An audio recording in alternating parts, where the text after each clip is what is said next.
This audio presentation of Believe in Yourself by Joseph Murphy is brought to you by audioenlightenment.com. Copyright 2014, all rights reserved. This book teaches you how to transform your life through the art of believing. Each chapter is full of powerful, practical psychology showing you why man is belief expressed. Publisher's Preface. The story of Joseph will live forever. Joseph is divine imagination. Dr. Murphy shows you the science of imagination in a vivid, intensely practical way. The how is portrayed through many case histories, and you learn to use the two great pillars of truth, disciplined imagination plus faith, enabling you to realize your fondest dreams. Here is the book that shows you how to believe and succeed. The greatest and richest galleries of art in the world are the galleries of the mind devoted to God's truth and beauty. Dr. Murphy gives you in this book a universal guide in the art of making your life much more effective and satisfying by developing belief in yourself. The magic formula is, all things are possible to him that believeth. You want freedom, health, and happiness. You can have them by changing your conscious belief to subconscious belief. Chapter 1. Make your dreams come true. Now Israel loved Joseph more than all his children, because he was the son of his old age, and he made him a coat of many colors. And when his brethren saw that their father loved him more than all his brethren, they hated him, and could not speak peaceably unto him. And Joseph dreamed a dream, and he told it to his brethren, and they hated him all the more. And he said unto them, Hear, I pray you, this dream which I have dreamed. For behold, we were binding sheaves in the field, and lo, my sheaf arose, and also stood upright. And behold, your sheaves stood round about, and made obeisance to my sheaf. And his brethren said to them, Shall thou indeed reign over us? Or shall thou indeed have dominion over us? And they hated him yet the more for his dream and for his words. And he dreamed yet another dream, and told it to his brethren, and said, Behold, I have dreamed a dream more. And behold, the sun and the moon and the 11 stars made obeisance to me. And he told it to his father and his brethren. And his father rebuked him, and said unto him, What is this dream that thou hast dreamed? Shall I and thy mother and thy brethren indeed come to bow down to thee on earth? Genesis 37, 3-10. Joseph in the Bible means disciplined or controlled imagination. It is one of the primal faculties of mind, and has the power to project and clothe your ideas, giving them visibility on the screen of space. Israel loved Joseph. Israel is the spiritually awakened man who knows the power of controlled imagination. It is called the son of his old age. Son means expression. Old age infers wisdom and knowledge in the laws of mind. When you become familiar with the power of imagination, you will call it the son of your old age. Age is not the flight of years. It is really the dawn of wisdom and divine knowledge in you. Imagination is the mighty instrument used by great scientists, artists, physicists, inventors, architects, and mystics. When the world said it is impossible, it can't be done, the man with imagination said, It is done. Through your imagination, you can also penetrate the depths of reality and reveal the secrets of nature. A great industrialist told me one time how he started in a small store. He said that I used to dream, and remember Joseph was a dreamer, of a large corporation with branches all over the country. He added that regularly and systematically he pictured in his mind the giant building, offices, factories, and stores, knowing that through the alchemy of the mind he would weave the fabric out of which his dreams would be clothed. He prospered and began to attract to himself, by a universal law of attraction, the ideas, personnel, friends, money, and everything needed for the unfoldment of his ideal. He truly exercised and cultivated his imagination and lived with these mental patterns in his mind until imagination clothed them in form. I like particularly one comment which he made as follows, It is just as easy to imagine yourself successful as it is to imagine yourself failure, and far more interesting. Joseph is a dreamer and a dreamer of dreams. This means he has visions, images, and ideals in his mind, and knows that there is a creative power which responds to his mental pictures. The mental images we hold are developed in feeling. It is wisely said that all our senses are modification of the one sense feeling. Troward said, Feeling is the law, and the law is the feeling. Feeling is the fountainhead of power. We must charge our mental pictures with feeling in order to get results. We are told Joseph dreamed a dream and told it to his brethren, and they hated him. Perhaps as you read this, you have a dream, an ideal, a plan, or a purpose that you would like to accomplish. To hate is to reject in Bible language. The thoughts, feelings, beliefs, and opinions in your mind are your brethren which challenge you, belittle your dreams, and say to you, "You can't, it is impossible, forget about it."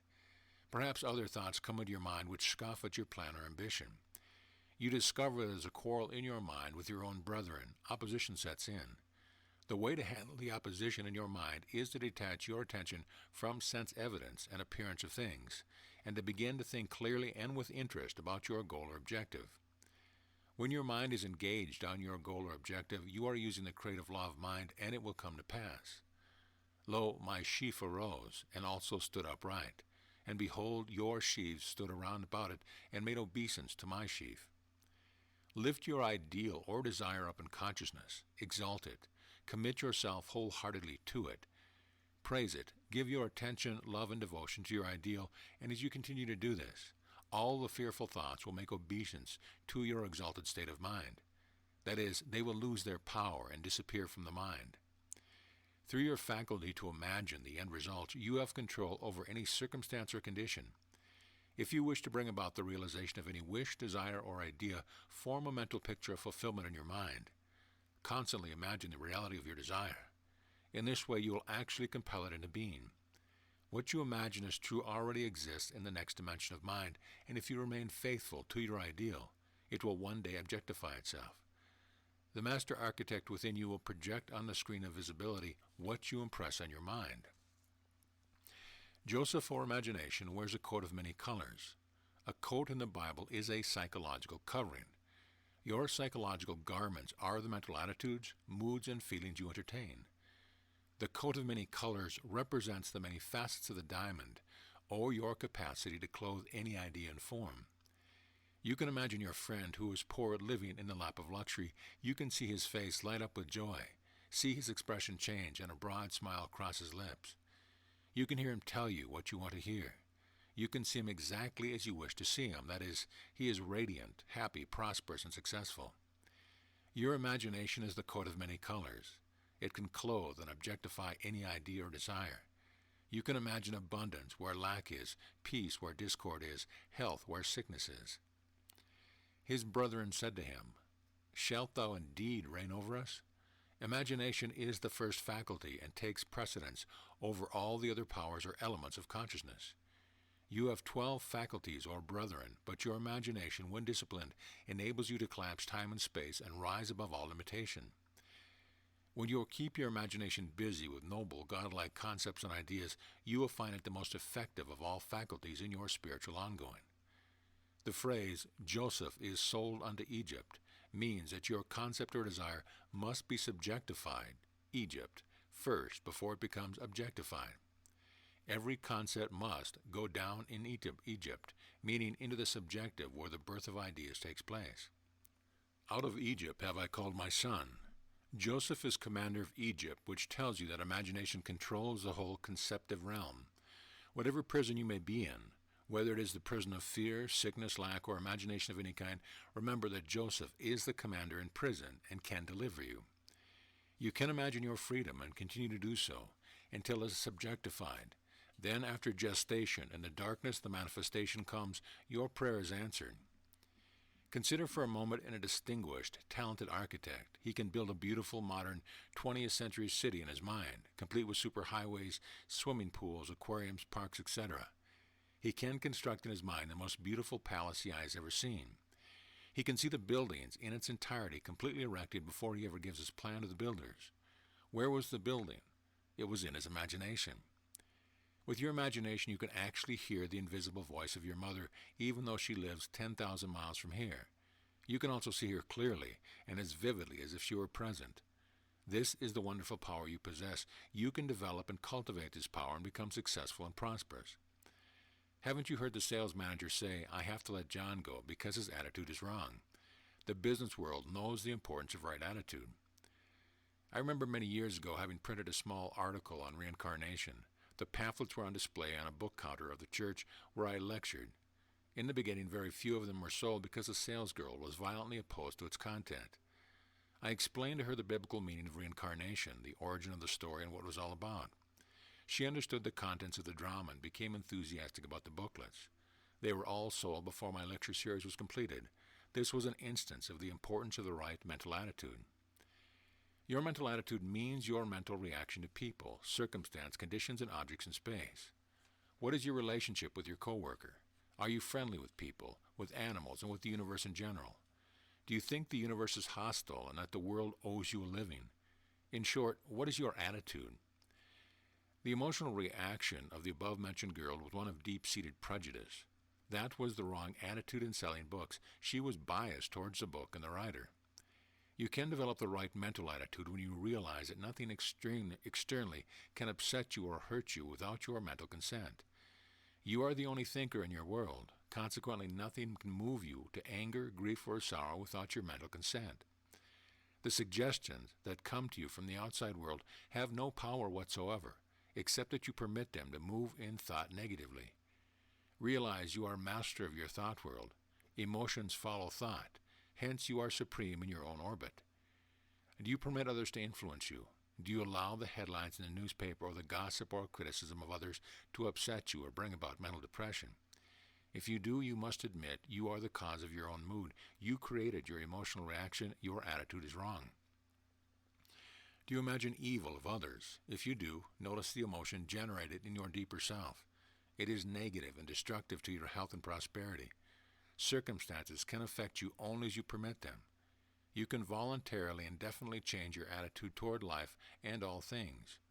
You can become master of your fate and captain of your soul or subconscious mind.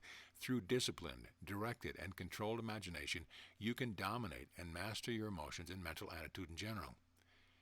If you imagine, for example, that the other is mean, dishonest, and jealous, notice the emotion you evoked within yourself. Now reverse the situation. Begin to imagine the same boy or girl as honest, sincere, loving, and kind. Notice the reaction it calls forth in you. Are you not, therefore, master of your attitudes? In reality, the truth of the whole matter is that it is your real concept of God which determines your whole attitude toward life in general. Your dominant idea about God is your idea of life, for God is life. If you have the dominant idea or attitude that God is the spiritual power within you responsive to your thought, and that therefore, since your habitual thinking is constructive and harmonious, this power is guiding and prospering you in all ways, this dominant attitude will color everything. You will be looking at the world through the positive, affirmative attitude of mind. Your outlook will be positive, and you will have a joyous expectancy of the best. Many people have a gloomy, despondent outlook on life. They are sour, cynical, and cantankerous. This is due to the dominant mental attitude which directs their reaction to everything. A person's mood of joy is usually short-lived, who is constantly singing the blues when something wonderful comes into his experience or that of his family. A young boy of 16 years going to high school said to me, "I am getting very poor grades. My memory is failing. I do not know what is the matter." Well, the only thing wrong was his attitude. He adopted a new mental attitude by realizing how important his studies were in gaining entrance grades to college in order to become a lawyer. He began to pray scientifically, which is one of the quickest ways to change the mentality.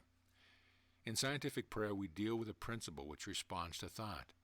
The young man realized there was a spiritual power within him, and that it was the only cause and power.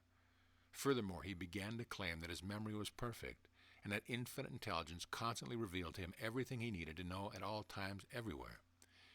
He began to radiate love and goodwill to the teachers and fellow students. This young man is now enjoying a greater freedom than he had known for several years. He constantly imagines the teachers and his mother congratulating him on all his A's. It is imagining the desired results that have followed his change of attitude towards his studies. We have said previously that all our mental attitudes are conditioned by imagination.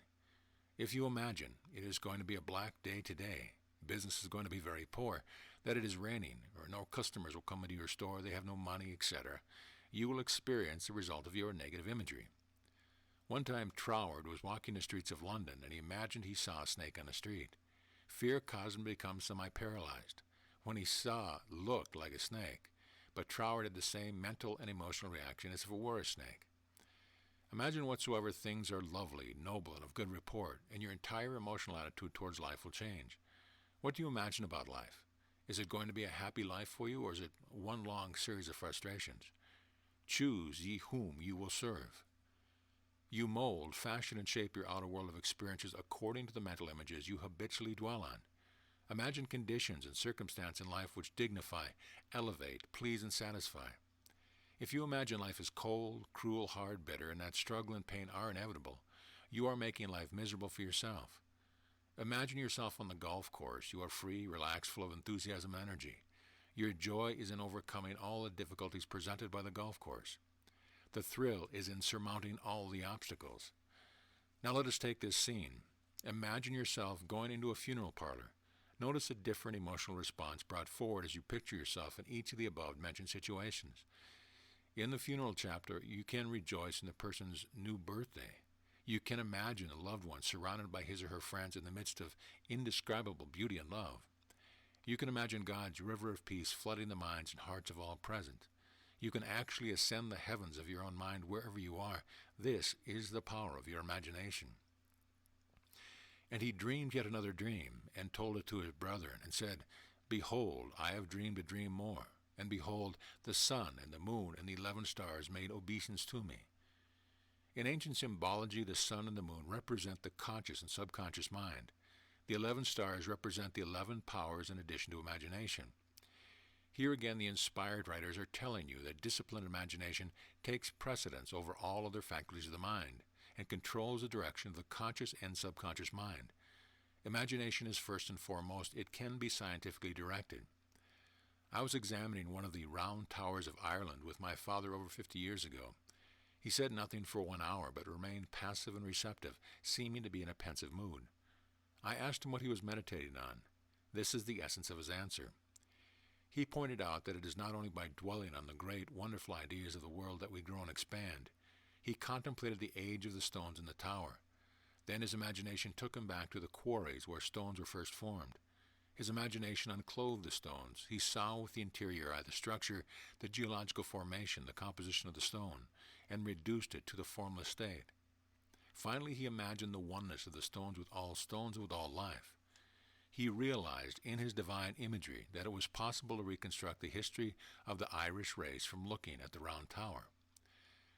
Through the imaginative faculty, this teacher was able to see the invisible men living in the tower and to hear their voices.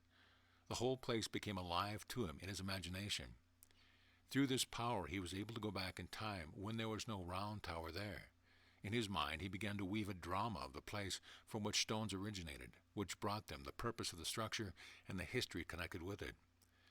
As he said to me, I am able to almost feel the touch and hear the sound of steps that vanished thousands of years ago. The subjective mind permeates all things. It is in all things and is a substance from which they are made.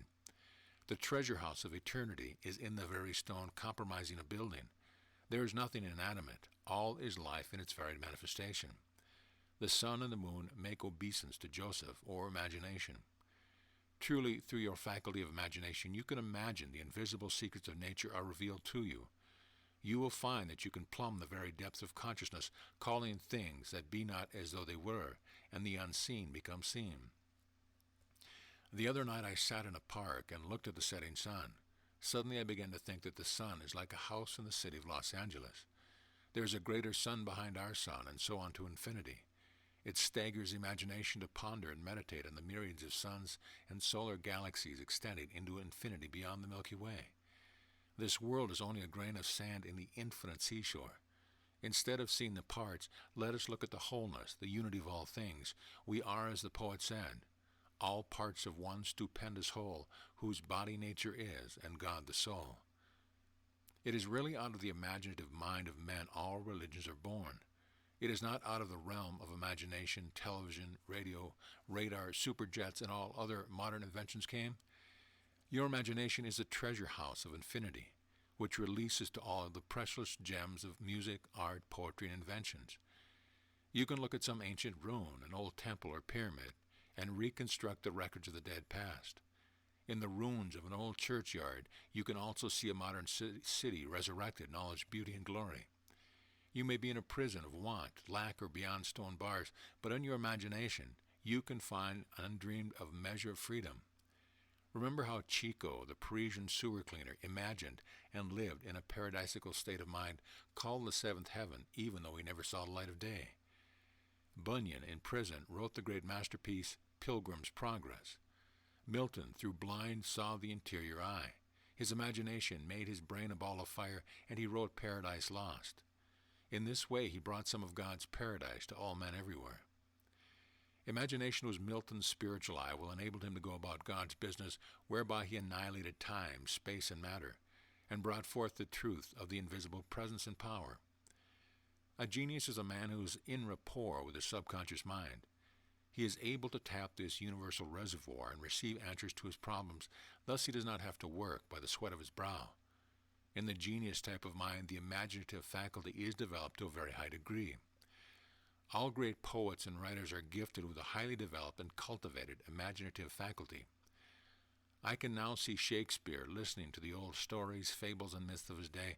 I can also imagine him sitting down, listing all these characters in the play in his mind, then clothing them one by one with hair, skin, muscle, bone, animating them, and making them so much alive that we think we are reading about ourselves. Use your imagination and go about your Father's business. Your Father's business is to let your wisdom, skill, knowledge, and ability come forth, and bless others as well as yourself. You are about your Father's business if you are operating a small store, and in your imagination you feel you are operating a larger store, giving a greater measure of service to your fellow creature. If you are a writer of short stories, you can be about your Father's business. Create a story in your mind which teaches something about the Golden Rule, then pass that story and all its characters through your spiritualized and highly artistic mentality. Your article will be fascinating and intensely interesting to your public. The truth about man is always wonderful and beautiful. When writing a novel or story, we should be sure that we clothe truth in her garment of loveliness and beauty. You can now look at an acorn and with your imaginative eye construct a magnificent forest full of rivers, rivulets, and streams. You could people the forest with all kinds of life. Furthermore, you could hang a bow on every cloud. You could look at a desert and cause it to rejoice and blossom as a rose. Instead of the thorn shall come up the fir tree, and instead of the briar shall come up the myrtle tree. Men gifted with intuition and imagination find water in the desert, and they create cities where formerly other men only saw desert and wilderness. An architect of a city sees buildings and fountains already in operation before he ever digs a well or builds a house. I will make the wilderness a pool of water, and the dry land springs of water. Long hours, hard labor, or burning the midnight oil will not produce a Milton, a Shakespeare, a Phidias, or a Beethoven. Men accomplish great things through quiet moments, imagining that the invisible things of him from the foundation of time are clearly visible. You can imagine the indescribable beauty of he who is being expressed on your canvas. And if you are a real artist in love with beauty, great beauty will come forth effortlessly. Moments of great inspiration will come to you. It will have nothing to do with perspiration or hard mental labor. In Greenwich Village, I met a poet who wrote beautiful poems. He had them printed on cards and sold them at Christmas time. Some of these poems were beautiful gems of spiritual love. He said when he got still, the words would come into his mind accompanied by a lovely scene. Flowers, people, and friends would come clearly into his mind. These images spoke to him. They told him their story. Oftentimes the complete poem, song, or lullaby would appear complete and ready in his mind without the slightest effort. His habit was to imagine he was writing beautiful poems which could stir the hearts of men. Shelley said poetry was an expression of the imagination. When the poet meditates on love and wishes to write on love, the invisible intelligence and wisdom within him stirs his mind, casts the spell of God's beauty over him, and awakens him to God's eternal love, so that his words become clothed with wisdom, truth, and beauty. The great musician is within. If it is your business to play music or compose music, be sure you are on your Father's business. Your Father's business is first of all to recognize God as the great musician. Then meditate, feel, pray, and know that the inner music sings or plays through you the song of God's love, and you will play like you never played before. Every invention of Edison's was first conceived in his imagination. The same was true of Tesla, another great inventor and scientist. I think it was Oliver Wendell Holmes who said we need 3 storymen who can idealize, imagine, and predict. I believe it was the capacity to imagine and dream that caused Ford to look forward to putting the world on wheels. Your capacity to imagine causes you and enables you to remove all barriers of time and space. You can reconstruct the past or contemplate the future through with your inner eye. No wonder it says in Genesis, Israel loved Joseph, or imagination, more than all his brethren. Imagination, when disciplined, spiritualized, controlled, and directed, becomes the most exalted and noblest attribute of man. I was in conversation some years ago with a young chemist who stated that his superiors for years had tried to manufacture a certain German dye and failed. He was given the assignment when he went with them. As he commented, he did not know it could not be done, and synthesized that compound without any difficulty. They were amazed and wanted to know his secret. His answer was that he imagined he had the answer. Pressed further by his superiors, he said that he could clearly see the letters "answer" in blazing red color in his mind. Then he created a vacuum underneath the letters, knowing that as he imagined the chemical formula underneath the letters, the subconscious would fill it in. The third night he had a dream, in which the complete formula and the technique of making the compound was clearly presented. Joseph, your imagination is a dreamer, and a dreamer of dreams. They conspired against him to slay him, and they said one to another, "Behold, this dreamer cometh." Perhaps as you read this biblical quotation, there are thoughts of fear, doubt, and anxiety conspiring in your own mind to slay or kill that desire, ideal, or dream of yours. You look at conditions or circumstances and fear arises in your mind, yet there is a desire within you which, if realized, would bring you peace and solve your problem. You must be like Joseph and become a practical dreamer. Decide to make your dream come true. Withdraw and abstract your attention now from appearances of things and from sense evidence. Even though your senses deny what you pray for, affirm it as true in your heart. Bring your mind back from its wandering after the false gods of fear and doubt to rest in the omnipotence of the spiritual power within you. In the silence and quietude of your own mind, dwell on the fact that there is only one power and one presence. This power and presence is now responding to your thought as guidance, strength, peace, and nourishment for soul. Give all your mental attention to recognizing the absolute sovereignty of the spiritual power, knowing that the God power has the answer and is now showing you the way. Trust it, believe in it, and walk the earth in the light your prayer is already answered. All of us read the story of Columbus and his discovery of America. It was imagination that led him to his discovery. His imagination plus faith in a divine power led him on and brought him to victory. The sailor said to Columbus, "What shall we do when all hope is gone?" His reply was, "You shall say at break of day, sail on and on." Here is the key to prayer. Be faithful to the end, full of faith every step of the way, persisting to the end, knowing in your heart that the end is secure because you saw the end. Having seen and felt the end, as Troward said, you have willed the means to the realization of the end. Copernicus, through his vivid imagination, revealed how the earth revolved on its axis, causing the old astronomical theories to be cast in discard. I think it would be a wonderful idea if all of us from time to time recast our ideas, checked up on our beliefs and opinions, and asked ourselves honestly, why do I believe that? Where did that opinion come from? Perhaps many ideas, theories, beliefs, and opinions which we hold are completely erroneous and were accepted by us as true without any investigation whatever as to their truth or accuracy. Because our father and grandfather believed in a certain way is no reason why we should. One woman said to me that a certain idea she had must be true because her grandmother believed it. That is absurd. The race mind believes in many things which are not true. What came down from generation to generation is not necessarily valid or the final word on authority. The above-mentioned woman, who was honest and well-meaning, had a mind that was very touchy on psychological truth.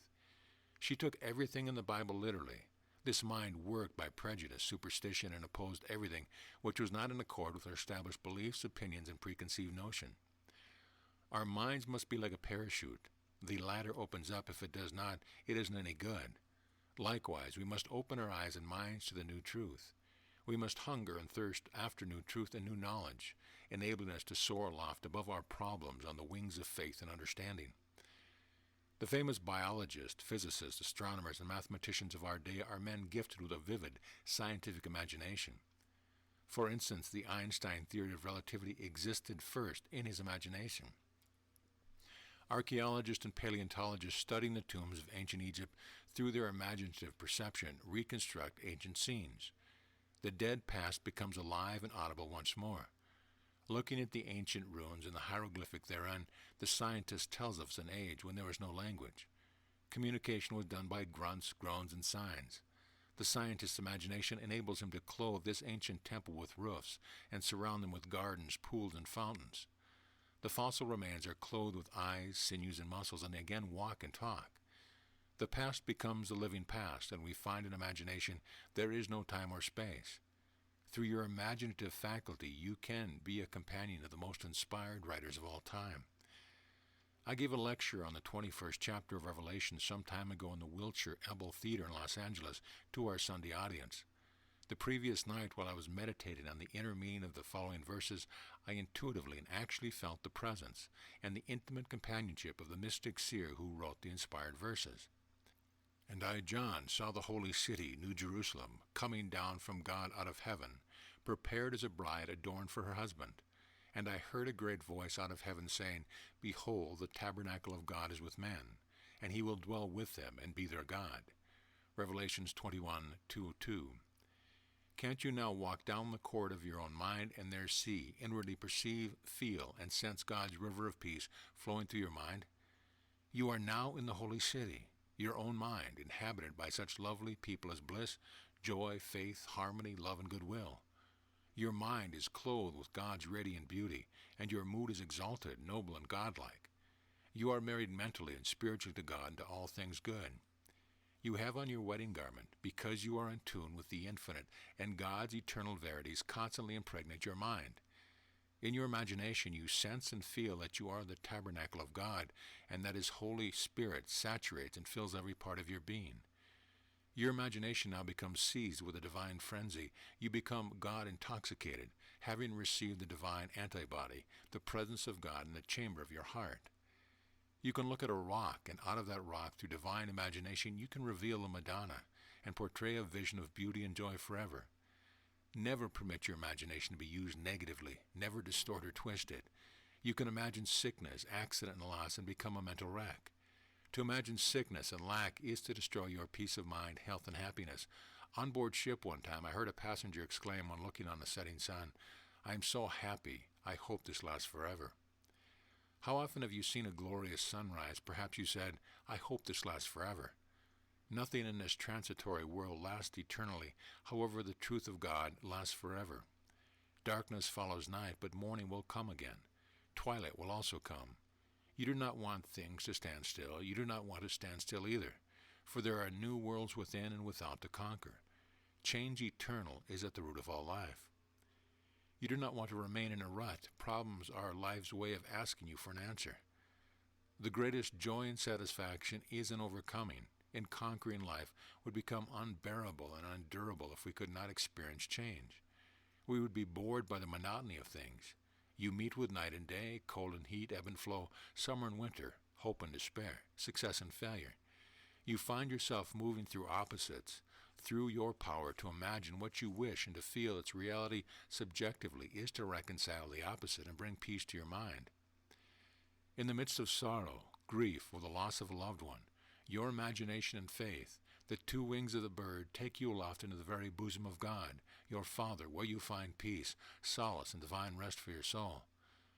In your imagination you look into the very face or truth of God, and God wipes all tears, and there shall be no more crying. All the mist and fog of the human mind dissolves into the sunshine of God's love. And God shall wipe away all tears from their eyes, and there shall be no more death, neither sorrow, nor crying, neither shall there be any more pain, for the former things are passed away. Behold, I make all things new. Revelations 4:5. When the night is black, you see no way out. That is, when your problem is most acute, let your imagination be your Savior. I will lift up mine eyes, or imagination, unto the hills, from whence cometh my help. The hills are of an inner range, the presence of God in you. When you seek guidance and inspiration, fix your eyes on the stars of God's truth, such as infinite intelligence leads and guides me, or divine wisdom floods my mind and I am inspired from on high. There is a designer, an architect, and a weaver within you. It takes the fabric of your mind, your thoughts, feelings, and belief, and molds them into a pattern of life which brings you peace or discord, health or sickness. You can imagine a life which will take you up to the third heaven, where you will see unspeakable and unutterable things of God. Or through the distorted, morbid use of your imagination, you can sink to the depth of degradation. Man is the tabernacle of God, and no matter how low a man is sunk, the healing process is there waiting to minister to him. It is within us, waiting for us to call upon him. You can use your imagination in all business transactions in a wonderful way. Always imagine yourself in the other fellow's place. This tells you what to do. Imagine the others expressing all that you long to see him express. See him as he ought to be, not as he appears to be. Perhaps he is surly, sarcastic, bitter, hostile. There may be many frustrated hopes and tragedies lurking in his mind. Imagine whatsoever things are lovely and of good report, and through your imagination you have covered him with the garment of God. God's world of ideals and God's infinite ideas are within him, waiting to be born and released. You can say, if you wish, God waits to be born in him. You can open the door and kindle the fire of God's love in the man's heart, and perhaps the spark you lit will burst into a divine flame. The greatest and richest galleries of the world are the galleries of the mind devoted to God's truth and beauty. Leonardo da Vinci, through his gift of imagination, meditated on Jesus and the 12 disciples and what they meant. Lost in deep reverie, his imagination secreted the perfect picture from the infinite reservoir within him. And due to his perfect focus, his inner eyes glowed with an interior luminosity, so that he was inspired, and out of his divine imagery came the masterpiece, the Last Supper. You have visited a quiet lake or a mountaintop. Notice how the placid, cool, calm surface reflected the heavenly lights. So does a quiet mind and a spiritual man reflect God's interior lights and wisdom. Picture your ideal in life. Live with this ideal. Let the ideal captivate your imagination. Let the ideal thrill you. You will move in the direction of the ideal which governs your mind. The ideals of life are like the dews of heaven, which move over in arid areas of man's mind, refreshing and invigorating them. The inspired writer's imagination was fired with truth when he wrote, "There is a river, the streams whereof shall make glad the city of God, the holy place of the tabernacles of the Most High." By now you know that imagination is the river enabling you to flow back psychologically to God. The streams and rivulets are your ideas and feelings, plus the emanation of love and goodwill that goes forth from you to all men everywhere. Man looks out into the world and he sees sickness, chaos, and man's inhumanity to man. The man with a disciplined imagination soars above all appearance of discord, sense evidence, and sees the sublime principle of harmony operating through, in, and behind all things. He knows through his divine imagery that there is an everlasting law of righteousness behind all things, an ever-abiding peace, a boundless love governing the entire cosmos. These truths surge through the heart and are born of the eternal truth, which through the imagination pierces the outer veil, and rests in the divine meaning of the way it is in God and heaven. Imagination was the workshop of God, who inspired the writer of the following matchless spiritual gems, which will go down throughout the corridor of time and live forever. For tender beauty and divine imagery, they are unsurpassed in dealing with the availability and immanence of God's presence. For he shall give his angels charge over thee, to keep thee in all thy ways. Psalm 91:11. Whither shall I go from thy spirit, or whither shall I flee from thy presence? If I ascend up into heaven, thou art there. If I make my bed in hell, behold, thou art there. If I take the wings of the morning, and dwell in the uttermost parts of the sea, even there shall their hand lead me, and thy right hand shall hold me. End of section. Chapter 2. Using the Subconscious Mind in Business. Long before our Bible was published, ancient wisdom said, "As man imagines and feels, so does he become." This ancient teaching is lost in the night of time. It is lost in antiquity. The Bible states, "As a man thinketh in his heart, so is he." Legend relates that many thousands of years ago, the Chinese sages gathered together under the leadership of a great sage to discuss the fact that vast legends of brutal invaders were pillaging and plundering the land. The question to be resolved was, how shall we preserve the ancient wisdom from the destruction of the invaders? There were many suggestions. Some thought that the ancient scrolls and symbols should be buried in the Himalayan mountains. Others suggested the wisdom be deposited in monasteries in Tibet. Still others pointed out that the sacred temples of India were the ideal places for the preservation of the wisdom of their God. The chief sage was silent during the entire discussion. In fact, he went to sleep in the midst of their talk and snored loudly, much to their dismay. He awakened in a little while and said, Tao, God, gave me the answer, and it is this. We will order the great pictorial artists of China, men gifted with divine imagination, which is the workshop of God, and tell them what we wish to accomplish. We will initiate them into the mysteries of truth. They will portray or depict in picture form the great truth which shall be preserved for all time and for countless generations yet unborn. When they are finished with the dramatization of the great truth, powers, qualities, and attributes of God through a series of picture cards, we will tell the world about a new game that has been originated. Men throughout the world for all time will use them as a game for chance, not knowing that through this simple device they are preserving the sacred teaching of all generation. This was the generation and origin of our own deck of cards. The ancient Chinese sages, according to the legend, added if all the sacred writings were destroyed, they could again be resurrected at any time through the symbolic teaching and inner meaning of the various designs on the playing cards. Imagination clothes all ideas and gives them form. These artists, through the divine artistry of imagination, clothe all these ideas with pictorial form. In the act of imagination, that which is hidden in your deeper self is made manifest. By imagination, what exists in latency or is asleep within you is given form in thought. We contemplate that which hitherto had been unrevealed. Let us take some simple examples. When you were going to be married, you had vivid, realistic pictures in your mind. With your power of imagination, you saw the minister or priest. You heard him pronounce the words. You saw the flowers, the church, and you heard the music. You imagined the ring on your finger, and you traveled through your imagination on your honeymoon to Niagara or Europe. All this was performed by your imagination. Likewise, before graduation, you had a beautiful, scenic drama taking place in your mind. You had clothed all your ideas about graduation in form. You imagined the professor or the president of the college giving you your diploma. You saw all the students dressed in gowns. You heard your mother, father, or your girlfriend congratulate you. You felt the embrace and the kiss. It was all real, dramatic, exciting, and wonderful. Images appeared freely in your mind as if from nowhere, but you know and must admit that there was and is an internal creator with power to mold all these forms which you saw in your mind and endow them with life. These images said to you, "For you only we live." A young man said to me in the army before he was discharged, "I see my mother clearly. I can now imagine her welcome. I see the old home. Father is smoking a pipe. My sister is feeding the dogs. I can see every mark and corner of that home. I can even hear their voices." Where do all these vivid pictures come from? Keats said there is an ancestral wisdom in man, and we can, if we wish, drink of that old wine of heaven. The Spirit or God in you is the real basis of imagination. Once in an examination in London, I did not know the answer to an important question. I got still and quiet and said over and over again, slowly meditating in a relaxed voice, "God reveals the answer." In the meantime, I went on answering the other questions, which were easy.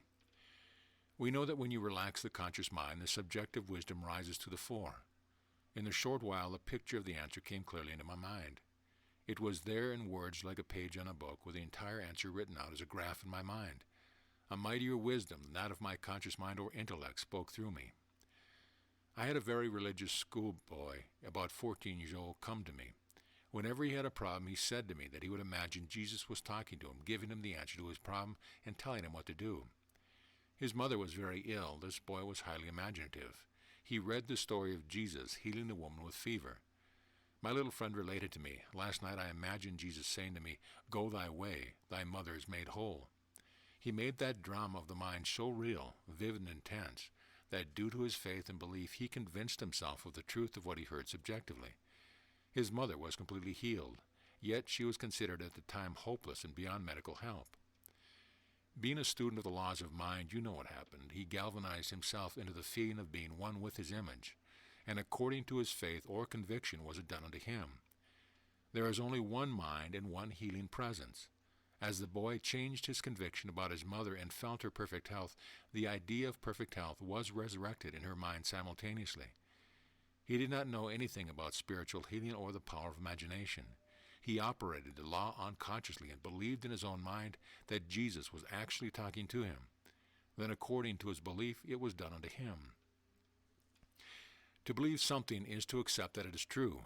This is why Pericles said in the 16th century, Whether the object of your belief be true or false, you will get the same results.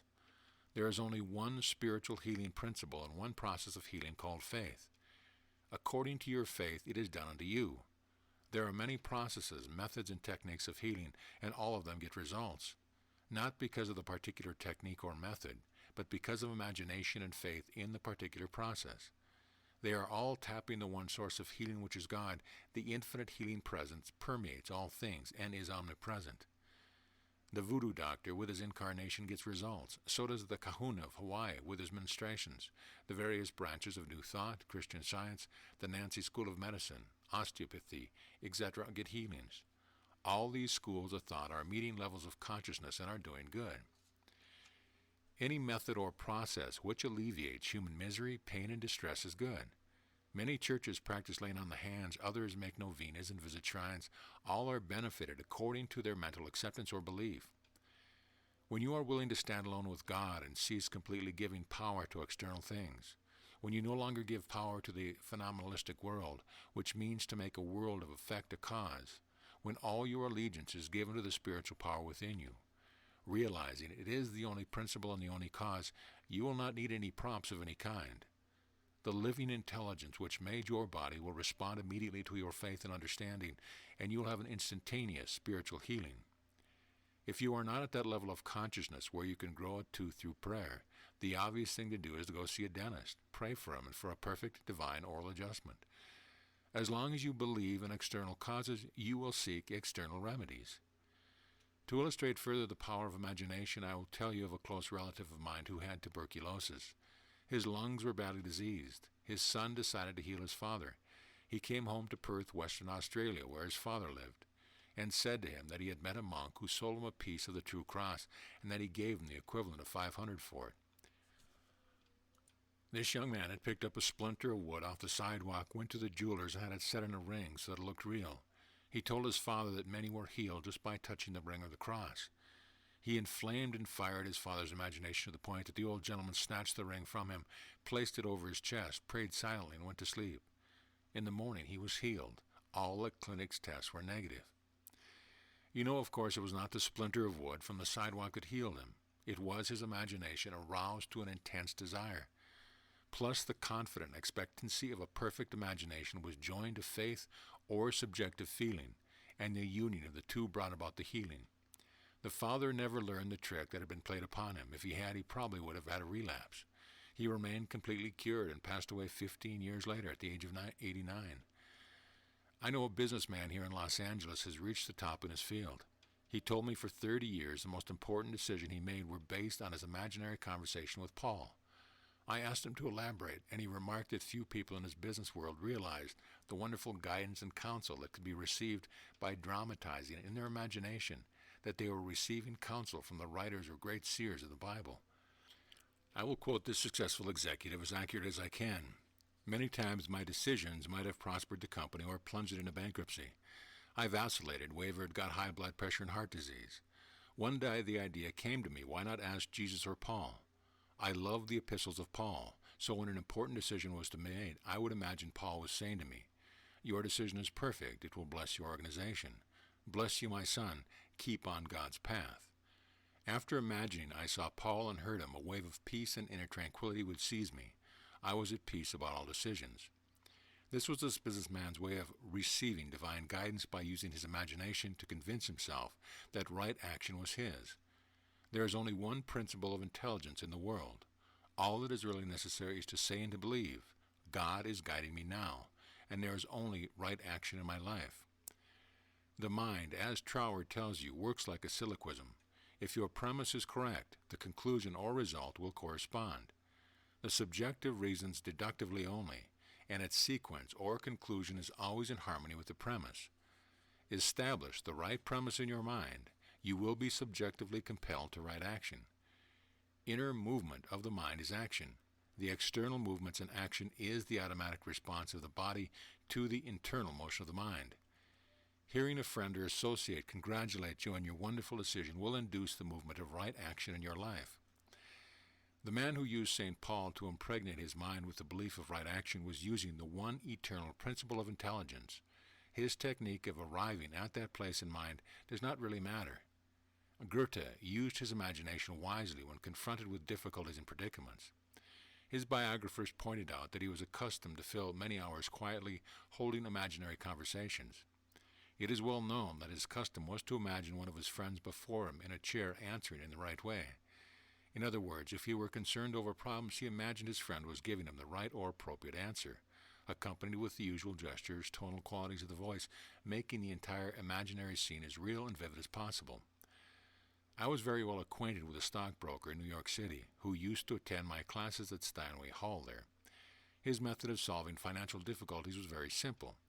He would have mental, imaginary conversations with a multimillionaire banker friend of his who used to congratulate him on his wise and sound judgment and compliment him on his purchase of the right stocks. He used to dramatize this imaginary conversation until he had psychologically fixed it as a form of belief in his mind. Mr. Nichols, Ouspensky's student, used to say, "Watch your inner talking and let it agree with your aim." The broker's inner talking or speech certainly agreed with his aim to make sound investments for himself and his clients. He told me his main purpose in his business life was to make money for others and to see them prosper financially by his wise counsel. It is quite obvious he was using the laws of mind constructively. Prayer is a habit.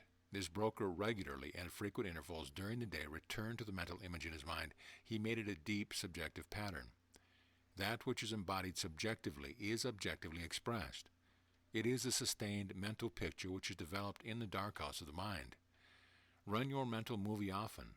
Get into the habit of flashing it on the screen of your mind frequently. After a while, it would become a definite habitual pattern. The inner movie which you have seen with your mind's eye shall be made manifest openly. He calleth things that be not as though they were, and the unseen become seen. Many people solve their dilemmas and problems by the play of their imagination, knowing that whatever they imagine and feel is true will and must come to pass. Some time ago, a certain young woman was involved in a complicated lawsuit which had persisted for 5 years. There was one postponement after another with no solution in sight. At my suggestion, she began to dramatize as vividly as possible, her lawyer having an animated discussion with her regarding the outcome. She would ask him questions, and he would answer her appropriately. Then she condensed the whole thing down to a simple phrase as suggested years ago by the French School of Mental Therapeutics. She had him repeat it over and over again to her. The phrase she said was, "There has been a perfect, harmonious solution. The whole case is settled outside court." She kept looking at the mental picture whenever she had a spare moment while in a restaurant for a cup of coffee. She ran the mental movie with gestures, voice, and sound equipment. She could imagine easily the sound of his voice, smile, and mannerism. She ran the movie so often it became a subjective pattern, a regular train track. It was written in her mind, or as the Bible said, it was written in her heart and inscribed in her inward parts. Her conclusion was, it is God in action, meaning all around harmony and peace. Harmony is of God, and what you want in a legal case is a harmonious solution.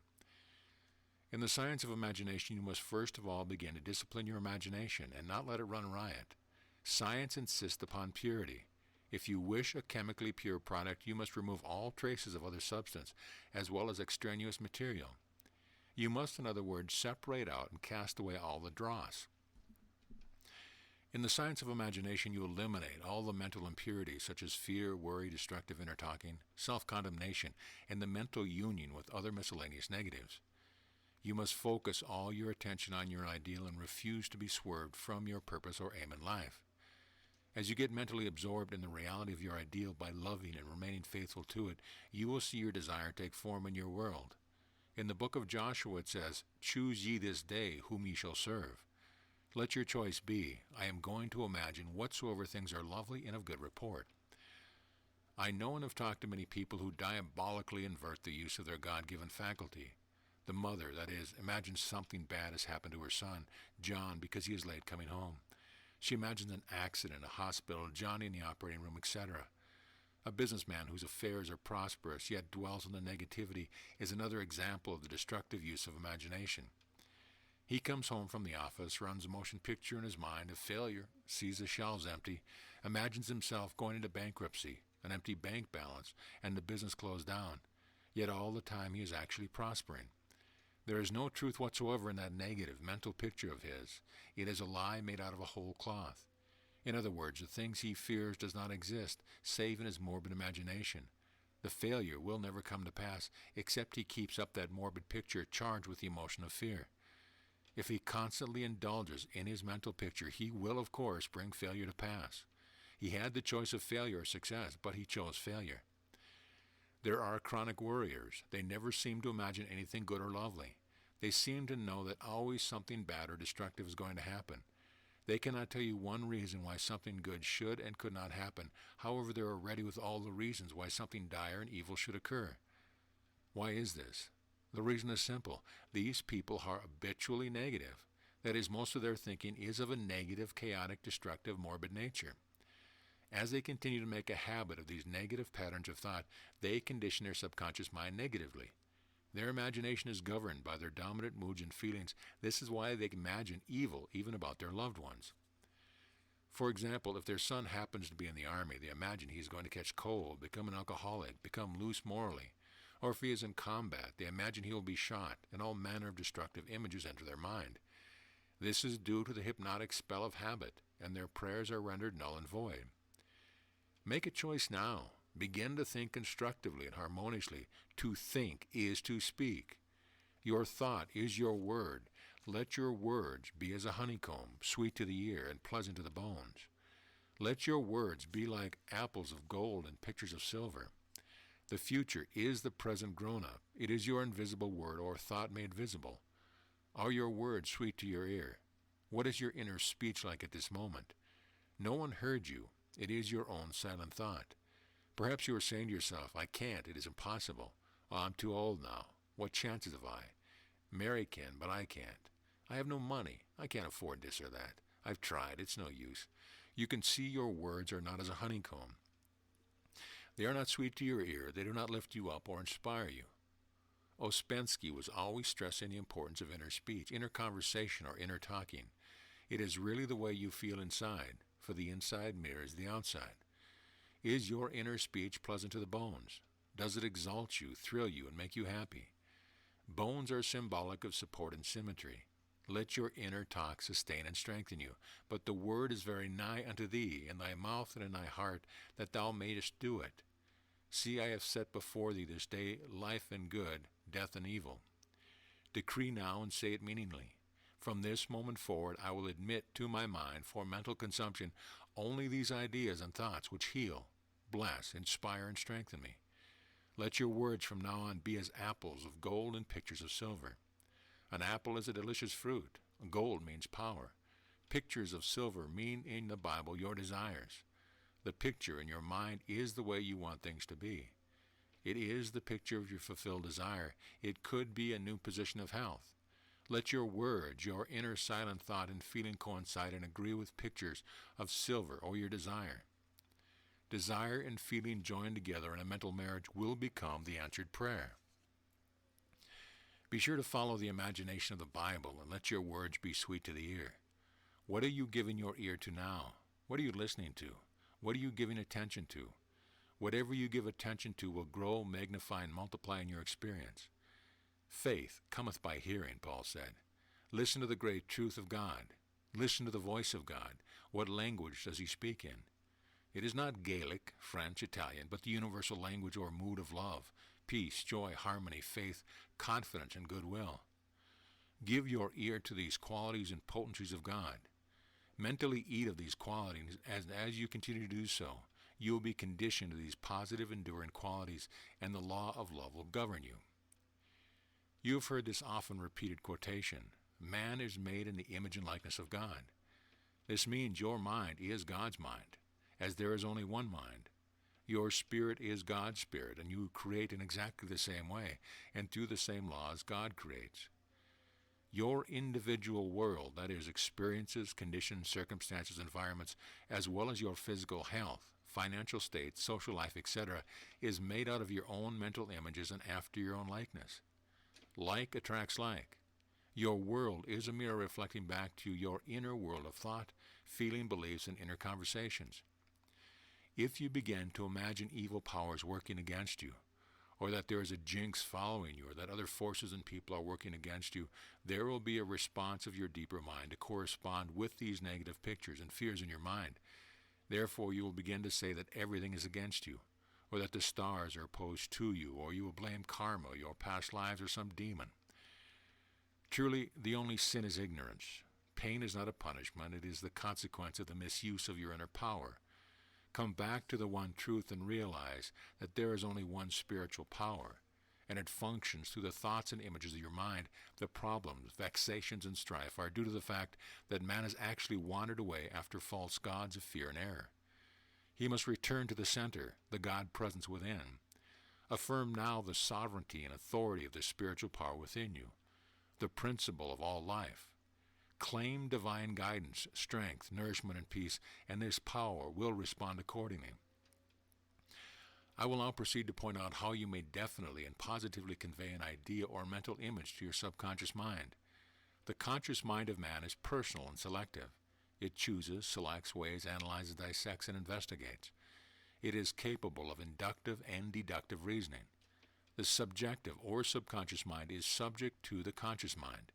It might be called a servant of the conscious mind. The subconscious obeys the order of the conscious. Your conscious thought has power. The power you are acquainted with is thought. Back of your thought is mind, spirit, or God. Focus, directed thoughts reach subjective levels. They must be of a certain degree of intensity. Intensity is acquired by concentration. To concentrate is to come back to the center and contemplate the infinite power within you, which lies stretched in smiling repose. To concentrate quietly and properly, you still the wheels of your mind and enter into a quiet, relaxed mental state. When you concentrate, you gather your thoughts together and you focus all your attention on your ideal, aim, or objective. You are now at a focal or central point where you are giving all your attention and devotion to your mental image. The procedure of focused attention is somewhat similar to that of a magnifying glass, and the focus it makes on the rays of the sun. You can see the difference in the effect of scattered vibrations on the sun's heat and the vibrations which emanate from a central point. You can direct the rays of the magnifying glass so it will burn up a particular object upon which it is directed. Focused, steadied attention of your mental images gains a similar intensity, and a deep, lasting impression is made on the sensitive plate of the subconscious mind. You may have to repeat this drama of the mind many times before an impression is made, but the secret of impregnating the deeper mind is continuous or sustained imagination. When fear or worry comes to you during the day, you can always immediately gaze upon that lovely picture in your mind, realizing and knowing you have operated a definite psychological law which is now working for you in the dark house of your mind. As you do this, you are truly watering the seed and fertilizing it, thereby accelerating its growth. The conscious mind of man is the motor, the subconscious is the engine. You must start the motor and the engine will do the work. The conscious mind is the dynamo that awakens the power of the subconscious. The first step in conveying your clarified desire, idea, or image to the deeper mind is to relax, immobilize the attention, get still and quiet. This quiet, relaxed, peaceful attitude of mind prevents extraneous matter and false ideas from interfering with your mental absorption of your ideal. Furthermore, in the quiet, passive, receptive attitude of mind, effort is reduced to a minimum. In the second step, you begin to imagine the reality of that which you desire.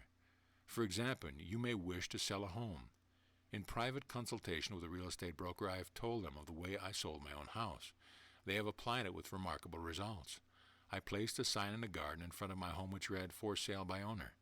The second day after placing the sign, I said to myself I was going to sleep, "Supposing you sold the house, what would you do?"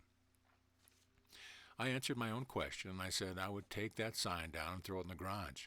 In my imagination, I took hold of the sign, pulled it out from the ground, and threw it on my shoulders, went to the garage, threw it on the floor, saying jokingly to the sign, "I don't need you anymore." I felt the inner satisfaction of it all, realizing it was finished. The next day, a man gave me a deposit of $1,000 and said, "Take your sign down. We will go into escrow now." Immediately, I pulled the sign up and took it into the garage. The outer action confirmed to the inner. There is nothing new about this. As within, so without, meaning according to the image impressed on your subconscious mind, so it is on the objective screen of your life. This procedure or technique is older than our Bible. The outside mirrors the inside. External action follows internal action. I was engaged by a very large corporation to do some spiritual work for them. Through fraudulent means, others were trying to lay claim to their vast mining and other interest. They were harassing the company by legal trickery and trying to get something for nothing. I told the lawyer to dramatize vividly in his imagination several times daily the president of the company which he represented congratulating him on the perfect, harmonious solution. As he sustained the mental picture through continuous mental application, the subjective wisdom gave him some new ideas. As he said, right out of the blue, he followed these up when the case was closed soon afterwards. If a person has a mortgage due at the bank, and he does not have the money to cover it, and if he will faithfully apply this principle, the subconscious mind will provide him with the money. Never mind how, when, where, or through what source. The subjective mind has ways you know not of. Its ways are past finding out. It's one of the instruments or tools which God gave man, so he could provide himself with all things necessary for his welfare. The man who hasn't the money to meet the mortgage can imagine himself depositing a check or currency required in the bank, that is, giving it to the cashier. The important part is to become intensely interested in the mental picture or imagery act. Make it real and natural. The more earnestly he engages his mind on the imaginary drama, the more effectively will the imaginary act be deposited in the bank of the subconscious mind.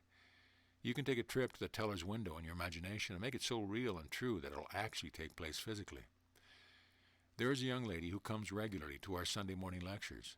She had to change buses 3 times. It took her 1.5 hours each Sunday to come to the lecture. In the sermon, I told how a young man prayed for a car and received one. She went home and experimented as follows. Here is her letter in part published by our permission. Dear Dr. Murphy, this is how I received a Cadillac. I wanted one to come to the lectures on Sunday and Tuesdays. In my imagination, I went through the identical process I would go through if I were actually driving a car. I went to the showroom and the salesman took me for a ride in one. I also drove it several blocks. I claimed the Cadillac car as my own over and over again. I kept the mental picture of getting into the car, driving it, feeling the upholstery consistently for over 2 weeks. Last Sunday I drove to your meeting in a Cadillac. My uncle in Inglewood passed away, left me his Cadillac and his entire estate. If you are saying now, I do not know of any way to get the money to pay off the mortgage, do not worry about it. To worry means to strangle. Realize there is a power inherent within you which can provide you with everything you need when you call upon it. You can decree now with feeling and conviction, my house is free from all debt, and wealth flows to me in avalanche of abundance. Do not question the manner in which the answer to your prayer will come. You will do the obvious things necessary, knowing that the subconscious intelligence is directing all your steps, for it knows everything necessary for the fulfillment of your desire. You can imagine also a letter from the mortgage company informing you that you are paid up. Rejoice in that image and live with the imaginary letter in your mind until it becomes a conviction. Become convinced now that there is a power within you capable of bringing what you imagine and feel as true into manifestation. Sitting idly by, daydreaming and imagining the things you would like to possess will not attract them to you. You must know and believe that you are operating in the law of mind. Become convinced of your God-given power to use your mind constructively to bring into manifestation the things you desire. Know what you want. The subconscious mind will carry out the idea because you have a definite, clear-cut concept of what you wish to possess. Imagine clearly the fulfillment of your desire. Then you are giving the subconscious something definite to act upon. The subconscious mind is the film upon which the picture is impressed. The subconscious develops the picture and sends it back to you in a material, objectified form. The camera is you consciously imagining the realization of your desire through focused attention. As you do this in a relaxed, happy mood, the picture is cast on the sensitive film of the subconscious mind. You need also a time exposure. It may be 2 or 3 minutes or longer depending on your temperament, feeling, and understanding. The important thing to remember is that it is not much the time as the quality of your consciousness, degree of feeling, or faith. Generally speaking, the more focused and absorbed your attention is, and the longer the time, the more perfect will be the answer to your prayer. Believe that you have received, and you shall receive, and whatsoever ye shall ask in prayer, believing you shall. To believe is to accept something as true, or to live in the state of being it. As you sustain this mood, you shall experience the joy of an answered prayer. End of chapter. Chapter 3. How to imagine success. God is always successful in his undertaking. Man is equipped to succeed because God is within him. All his attributes, qualities, and potencies of God are within. You were born to win, to conquer, and overcome. The intelligence, wisdom, and power of God are within you, waiting to be released, enabling you to rise above all difficulty. There are many men who quietly use the abstract term success over and over many times a day until they reach a conviction that success is theirs. Remember that the idea of success contains all the essential elements of success. As man repeats the word success to himself with faith and conviction, his subconscious mind will accept it as true of himself, and he will be under subjective compulsion to succeed. We are compelled to express our subjective beliefs, impressions, and convictions. The ideal way to succeed is to know what you want to achieve. If you do not know your right place or what you would like to do, you can ask for guidance on the question. The deeper mind will respond. As a result, you'll find a push or tendency in a certain field of activity. The deeper mind is responsive to your thought. The subconscious, sometimes called subjective or deeper mind, sets in operation its unconscious intelligence, which attracts to the individual the conditions necessary for success. Man should make it a special point to do the things he loves to do. When you are happy in your endeavor, you are truly a success. Accept the fact that you have an inner creative power. Let this be a positive conviction. This infinite power is responsive and reactive to your thought. To know, understand, and apply this principle causes doubt, fear, and worry to gradually disappear. If a man dwells on the thought, for example, of failure, the thought of failure attracts failure. The subconscious takes the thought of failure as his request and proceeds to make it manifest in his experience because he indulges in the mental practice of conceiving failure. The subconscious mind is impersonal and non-selective. A business friend of mine, a tailor by trade, has a favorite saying, "All I ever do is add, I never subtract." He means success is a plus sign. Add to your growth, wealth, power, knowledge, faith, and wisdom. Life is addition, death is subtraction. You add to your life by imagining whatsoever things are true, lovely, noble, and godlike. Imagine and feel yourself successful, and you must become successful. You are never a slave to circumstance, environment, or condition. You are master of conditions. You can become a victim of conditions by mentally acquiescing to things as they are. As you change your mind, you'll change conditions. A movie actor told me once that he had very little education, but he had a dream as a boy of becoming a successful movie actor. Out in the field mowing hay or driving the cows home, or even when milking them, he said, "I would constantly imagine I saw my name in big lights in a large theater." I kept this up for years until finally I ran away from home, got extra jobs in the motion picture field, and the day came when I saw my name in great big lights as I did when a boy. Then he added, "I know the power of sustained imagination to bring success." So what does success imply to you? You want undoubtedly to be successful in your relationship with others. You wish to be outstanding in your chosen work or profession. You wish to possess a beautiful home and all the money you need to live comfortably and happily. You want to be successful in your prayers and in your contact with the universal power within you. Imagine yourself doing the thing you long to do and possessing the things you long to possess. Become imaginative, mentally participate in the reality of the successful state. Enter into the state of consciousness frequently. Make a habit of it. Then you will find that you will be guided to do everything necessary for the realization of your dream. Go to sleep feeling successful every night and perfectly satisfied. You will succeed eventually in implanting the idea of success in your subconscious mind. I know a drug clerk who is a licensed pharmacist receiving $40 a week plus his commission on sales. After 25 years, he told me, "I will get a pension and retire." I said to him, "Why don't you own your own store? Get out of this place. Raise your sights. Have a dream for your children. Maybe your son wants to be a doctor. Your daughter desires to be a musician." His answer was that he had no money. He began to awaken to the fact that whatever he could conceive as true, he could give it a conception. The first step towards your goal is the birth of the idea in the mind, and the second step is the manifestation of the idea. He began to imagine he was in his own store. He participated in the act mentally. He arranged the bottles, dispensed prescriptions, imagined several clerks in a store waiting on customers. He visualized a big bank balance. Mentally, he worked in the imaginary store. Like a good actor, he played the role. Act as though I am and I will be. This drugstore clerk put himself wholeheartedly into the act, living, moving, and acting in the assumption that the store was his. The sequel was very interesting. He was discharged from his position, went with a large chain store, became manager and district manager. He made enough money in 4 years to make a down payment on a drugstore of his own. He called it his dream pharmacy. It was, he said, exactly the store he saw in his imagination. He became successful in his chosen field and was happy doing what he loved to do. The individual who habitually maintains a mental attitude of faith and expectancy of the best is bound to succeed and advance in life. The individual who is depressed, dejected, morbid, and despondent attracts failure all along the line. Fear is truly a lack of faith in divine supply.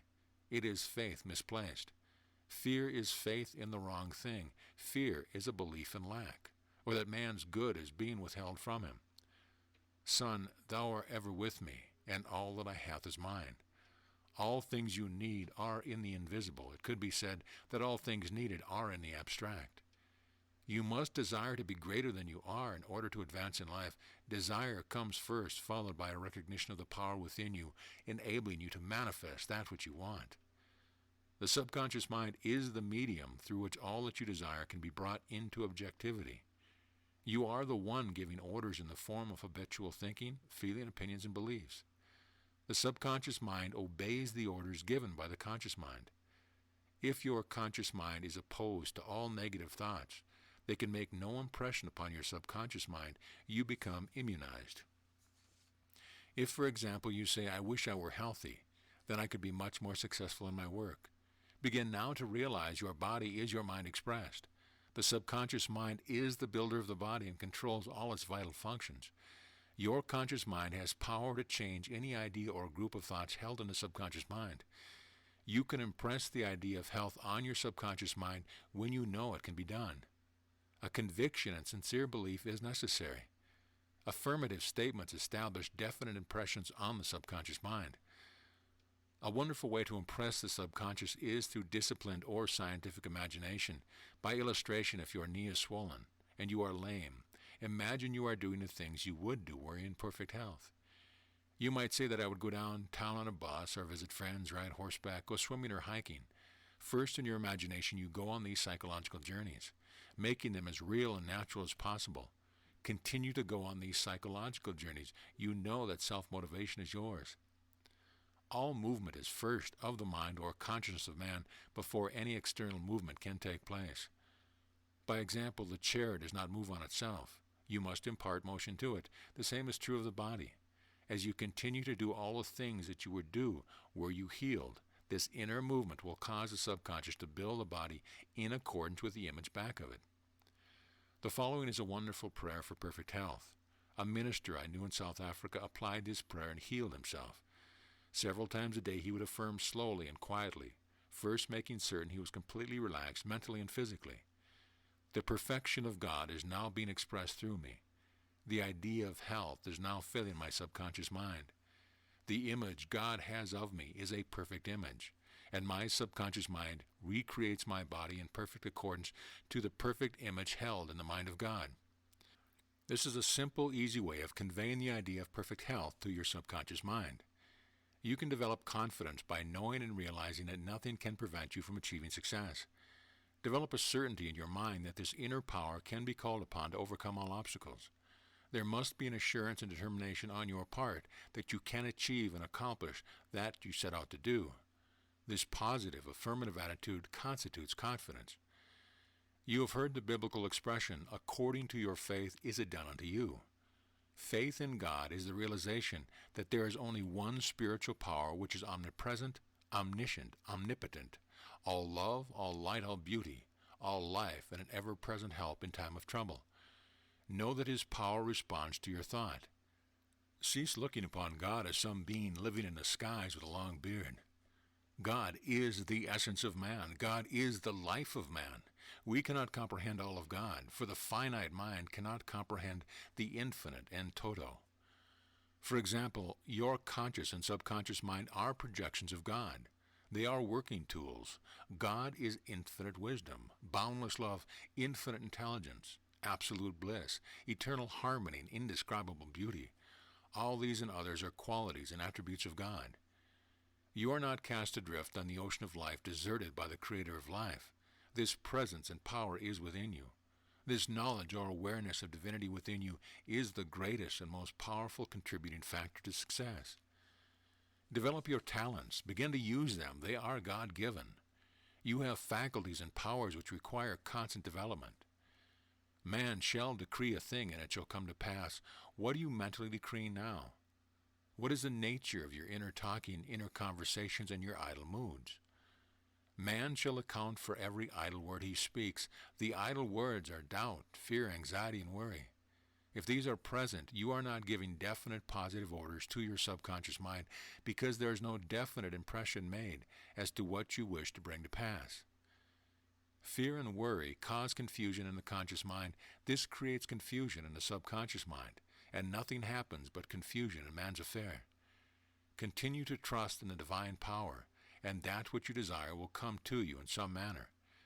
Have faith in God, in the divine power, in His divine love, and His overshadowing presence always watching over you, and you will become invincible.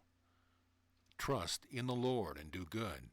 So shalt thou dwell in the land, and verily thou shalt be fed. End of chapter. End of book. This audio presentation of Believe in Yourself by Joseph Murphy has been brought to you by audioenlightenment.com. Copyright 2014. All rights reserved. This audio presentation of The Wheels of Truth by Joseph Murphy has been brought to you by audioenlightenment.com. Copyright 2014. All rights reserved. Wheels of Truth. And he said unto them, Son, thou art ever with me, and all that I have is thine. Forward. As the many facets of a diamond form an integral part of its sparkling whole, so the many chapters of a book take form and finally emerge in their effulgence of truth and wisdom. In Wheels of Truth, Joseph Murphy gives expression in a clear and lucid style to the fundamental principle of universal truth, that God is the first cause, and that to him the conception of time and space does not apply. Furthermore, that the universe is but an emanation of God, and the law of the intelligent purpose at the heart of things. It is not the skill and presentation alone which makes this book an ever-recurrent inspiration. Its contemplative content touches the hardest strings and plays upon them the melody of eternal hope, bringing ever nearer the ultimate path leading to peace and joy, of faith and accomplishment. This is the everlasting heritage. Wheels of Truth is indeed a sanctuary to which all may turn for guidance, for it is sanctuary built out of the treasure of the light of divine illumination. It opens wide the door to understanding. It embodies the law of life. Anne Mussman. Chapter 1. The Sphinx. Verse. As for the likeness of their faces, thy four had the face of a man, and the face of a lion on the right side. And thy four had the face of an ox on the left side, thy four also had the face of an eagle. Ezekiel 1:10. In order to manifest, there was an emanation from the Absolute into two streams of consciousness, called Father and Mother. The Mother is often referred to as the great sea of substance or light, in which the Father reflected himself. The word mare or sea is sometimes called the Virgin Mary. The first step, therefore, in manifestation was the one being becoming both masculine and feminine. Man has a conscious male and the subconscious female mind, simply two phases of the one universal consciousness, specialized or individualized. It would seem confusing to refer to God as mind, except we clarify what we mean by mind. The subjective mind of man is the God in man. The conscious mind reasons, analyzes, and investigates. In other words, our conscious mind is constantly changing, and God changes not. He is the same yesterday, today, and forever. Consequently, that which changes cannot truly be termed God. To presuppose investigation of something is to deny the one being of omniscience and boundless intelligence. It is true, of course, that all is God. Nevertheless, we find it necessary, for purpose of clarification, to distinguish between the two phases of consciousness. Mentation or ideation is, therefore, no part of the function of the subjective mind of man. All things in the world were made by the self-contemplation of spirit, as there is only spirit. Spirit may be termed the highest degree of matter, and matter the lowest degree of spirit. To put it in more simple terms, all things in the world, such as all the elements, sun, star, sea, trees, ad infinitum, are simply different degrees of condensation of the light limitless. I am the light of the world. There is nothing but light, sometimes referred to by scientists as a sea of scintillating energy forever turning and twisting on itself. We look into space and it seems empty, but this radiant light or energy is forever turning, twirling, rotating on itself. The ancients referred to God as a circle, having neither beginning nor end. He is without face, form, or figure, boundless, timeless, spaceless, infinite, soundless, sometimes referred to as the silent one, motionless. He desires to express himself, and this results in motion or activity. Therefore, the original velocity or seat of perpetual motion flows from consciousness or God, and all other vibrations or motions in the universe are simply modifications of the one original motion. Let us look at this matter in a very simple way. God becomes man by conceiving himself to be man. The world not made, but begotten. The word begotten means acquired by being. Therefore, strictly speaking, nothing is made or created. It is simply God becoming all things he ideated in the incorporeal state. In the first chapter of Genesis, we read of the incorporeal man, or God, or Adam. All three mean the same thing, as there is only man, nothing but man, feeding himself to be all things: earth, herbs, grass, trees, fish of the sea, fowl of the air, seas, stars, suns, and moon, and yet nothing in particular desired to express or particularize himself. In the first chapter of Genesis is set forth the story of a man who was in paradise, a desireless state. Thou hast been in Eden, and the ruby was thy covering. And desiring to express himself, he ideated a world of sun, moon, stars, seas, continents, and all things contained therein. Those simply were ideas or archetypes, and were not objectified on the screen of space until after he became man, or limited by desires. Man is both conditioned and unconditioned. The unconditioned state is God, or the Absolute. The conditioned state is God defining himself as that man. Man is God limiting himself by conceiving himself as man. The timeless one is now conceiving in time. The boundless one now conceives boundaries and limitations. The spaceless one conceives in space. Man has forgotten the whole world in his, and he fights over 1/4 of an acre. In the second chapter of Genesis, man appears first, and all things mentioned in the first chapter follow. As they were only thoughts of man in the first place, the earth is here for man to walk on, and exists because man dreamt it into being. What is man that thou art mindful of him? God's mind is full of man. There is nothing but man, and all things are the extension of the one man. When man decides he no longer needs furs for his wife, all the fur-bearing animals will disappear. In the near future, all men will begin to eat synthetic meat. Consequently, all cattle, sheep, ad infinitum will gradually become extinct. The dinosaurs of old have disappeared. Their skeletons may be seen in the museums of the world. The reason for their disappearance is man no longer had any use for them. Moreover, he no longer had traits or characteristics resembling those ferocious animals. When the sly, cunning, deceptive states die out in man, the fox will disappear. This is true of all animals, as they are simply extensions in space of the moods of man. In the ancient Greek myth, the Sphinx propounded to all comers the riddle of man, and those who could not answer the riddle died. The riddle was, what walks on 4 legs, on 2 legs, and on 3 legs? The ancient answer was supposed to be man, because he crawls on hands and feet as a baby, walks erect on 2 feet until such a time as he uses the cane or a crutch to help him when he gets very old and feeble. This explanation is not the correct one. The inner meaning is as follows. Most of the human race is still walking on 4 legs, which means that we are worldly minded, catering to our passions and appetites, and have forgotten the laws of life and the way of the spirit. The 4-footed animal is the sensual man who lives to eat and enjoy the pleasure of the flesh. It also means the 5-sense man who walks the earth believing what he sees, and thinks his security rests in the accumulation of riches and things of the world. He is the type of man who has forgotten to lay up treasures in heaven by feasting on the mood of peace and happiness within. thereby establishing the kingdom of heaven on earth.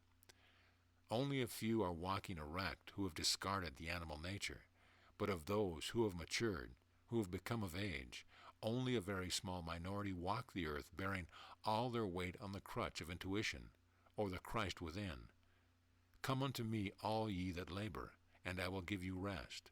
My yoke is easy, and my burden is light. The Sphinx is man's unconditioned consciousness, the unconditioned awareness within man. This is the center or sphinx around which all revolves. It remains unmoved while the wheel of personality ceaselessly turns beneath him. The sphinx is the synthesis of the 4 animals of Ezekiel mentioned at the beginning of this chapter, which are both male and female, as was the Absolute before he emanated himself into Father and Mother for the purpose of manifestation. Within you, the reader, the universe came into being. Within you, the universe is established. Within you, the universe passes away. Man is dual. He is both God and man. God is unmodified consciousness or formless awareness.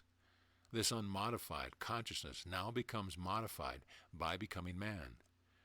Man himself is the projection of the beliefs embodied in his own consciousness, in the same manner as the wave of the ocean is a projection of the contents of the ocean, and the wave goes back to the deep from whence it came. Likewise, ultimately, man goes back to the great deep and becomes one with the all. When man awakens from the dream or illusion of separation, he will find it not robbery to do the works of God, though in the form of man. He will find he is God, the only being there is, and that he had been dreaming a non-eternal dream. The vision spoken of in the first chapter of Ezekiel, representing the 4 sacred animals and the wheel within wheels, is explained as follows. The dot Yod, Y-O-D, is the first circle. A point is dimensionless. This represents God, or unconditioned consciousness in man, the spaceless, formless awareness.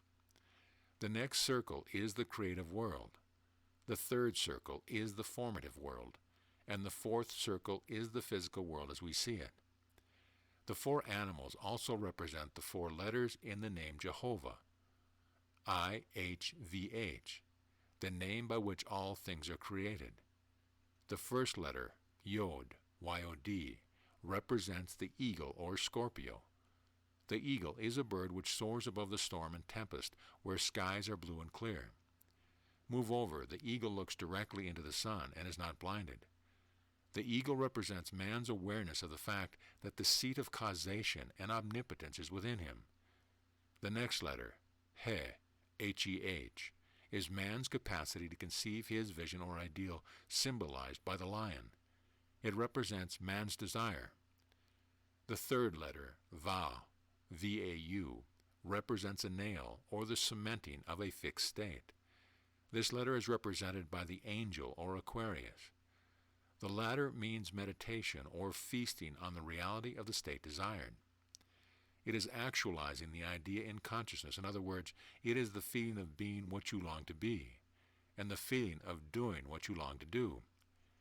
The final letter, He, H-E-H, symbolized by the bull, is the manifest state, or the objectification of that which was subjectively felt within. To sum it up, the 4 animals mentioned are the perfect formula for prayer. The practice of this method will cause you to realize the most cherished desire of your heart. First, you realize that your own consciousness is God Almighty, the seat of omnipotence, thereby giving complete recognition to the power within. The second step is your new conception of yourself, your desire or goal in life, or whatever you wish to be or do. The third step is the feeling which unites conscious desiring with the thing desired. The fourth step is the physical manifestation of that which was felt in the unseen or withinness of yourself. We can take a lesson from nature, the seed, the soil, the creative essence, result in the tree or plant or fruit as the case may be. Another example of the eternal trinity by which all things are created is hydrogen and oxygen, plus the electric spark uniting the two, and the resultant product water. These are 4 stages to the unfoldment of all ideas. Suppose, for instance, that your main desire in life is to be a great musician who will bring happiness to thousands or millions. Ask yourself this simple question: can I now feel the naturalness of being the great musician? Enter into the mood of joy of actually being the musician now. You can do this by shutting out all evidence of the senses and silently contemplating the reality of the state desired. As you meditate in this manner, you will find that the time comes when this state is fixed in consciousness, and all the necessary qualities and attributes will be resurrected as they were always within you in the first place. Everything we see around us is in a process of change. A constant flux pervades nature. The formed is constantly returning to the formless. Therefore, that which changes cannot be real, as God changes not.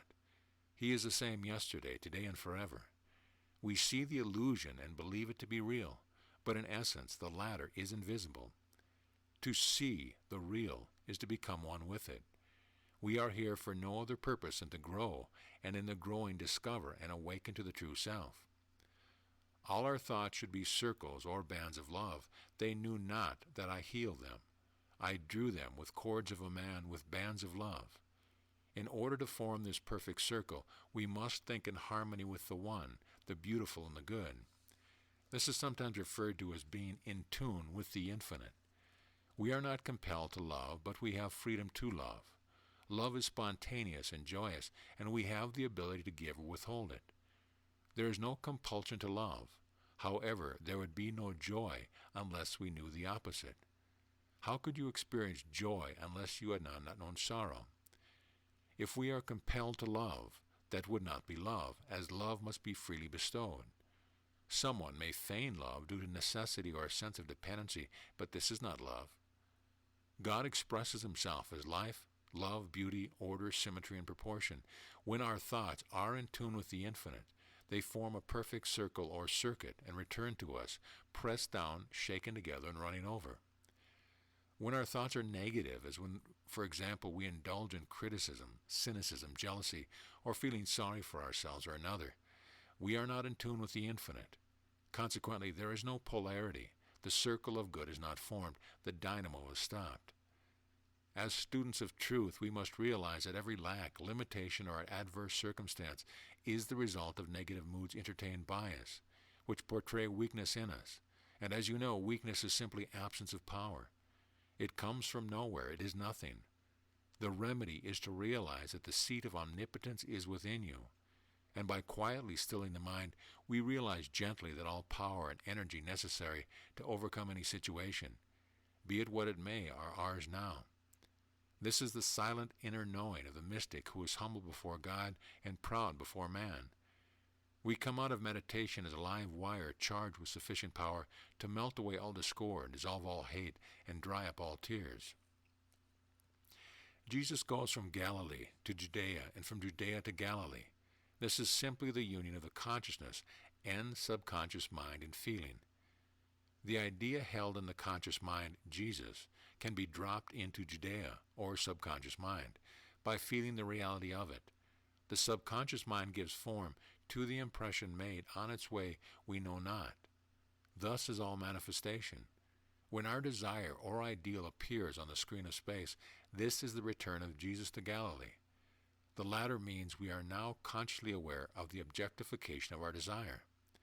This journey on the map closely resembles a perfect circle, symbolizing simply the eternal wheel of the law. A battery is formed by connecting opposite poles of zinc and copper, causing a circuit which generates energy. This identical process is repeated when we meditate. Our thought must be charged with energy or emotionalized by love. In other words, we must become one with our ideal by feeling the reality of the state desired within ourselves. This is the polarization of thought, or the wheel within wheels. So we begin to pray scientifically and discover our power by touching the reality within. We go from glory to glory until finally we die to all the belief and limitations of the world and go back to paradise.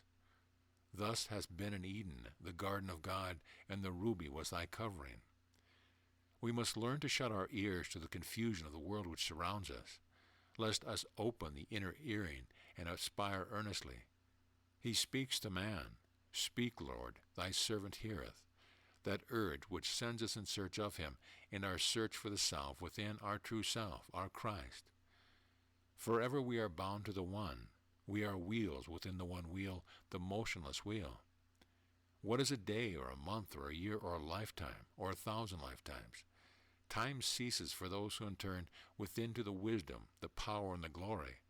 The quest will be forgotten when we have reached the goal. Deep within us is something that reminds us of our origin and urges us back to it. Our mission and purpose in this life is to cherish, enlarge, and glorify this memory, to follow sincerely the inner impulse until that spark grows by cultivation into a light and fills us, and we identify ourselves with it. We can begin now to become one with the all by practicing daily the perfect relationship between the conscious and the subconscious. We are told that Eve, the subconsciousness of man, was taken from the rib while he slept. This, of course, as everyone knows, is an allegory. The meaning is obviously as follows. It is during sleep that the subconscious emerges. She comes forth from his rib. The symbology of the ribs is protective, as the ribs protect the vital organs of the body. This merely portrays the protective nature of the subconscious. During sleep, Eve takes the office of instructor. The subconscious feeds the body. It carries on the internal process of which the conscious mind is wholly unaware. It is said that Eve was made subject to him for good or evil, or subconscious was perfect in the beginning, but we have defiled it, and in the same way that we have degraded and abused it, we can purify it by our thoughts and moods. Subservient was she to be to her husband all the days of her life.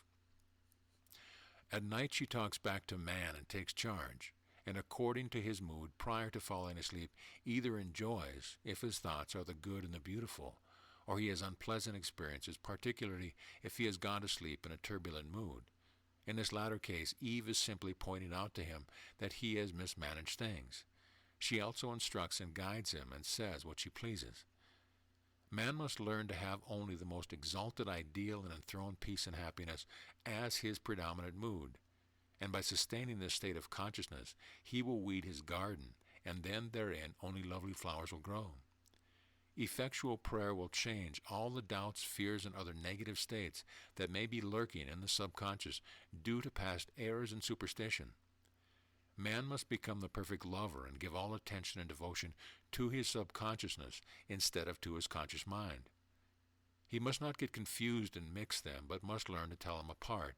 If we will still the mind and enter into the feeling of love and peace, forgiving all men by casting any burden of resentment on the Christ within, we are then free. In this meditative mood of peace and joy, we can incline our ear to Eve, and she will speak with an inner assurance. Or by what is known as the still small voice of intuition, she will tell us where to go, what to do, and will truly be a lamp unto our feet. She may warn us in a dream by showing us the end.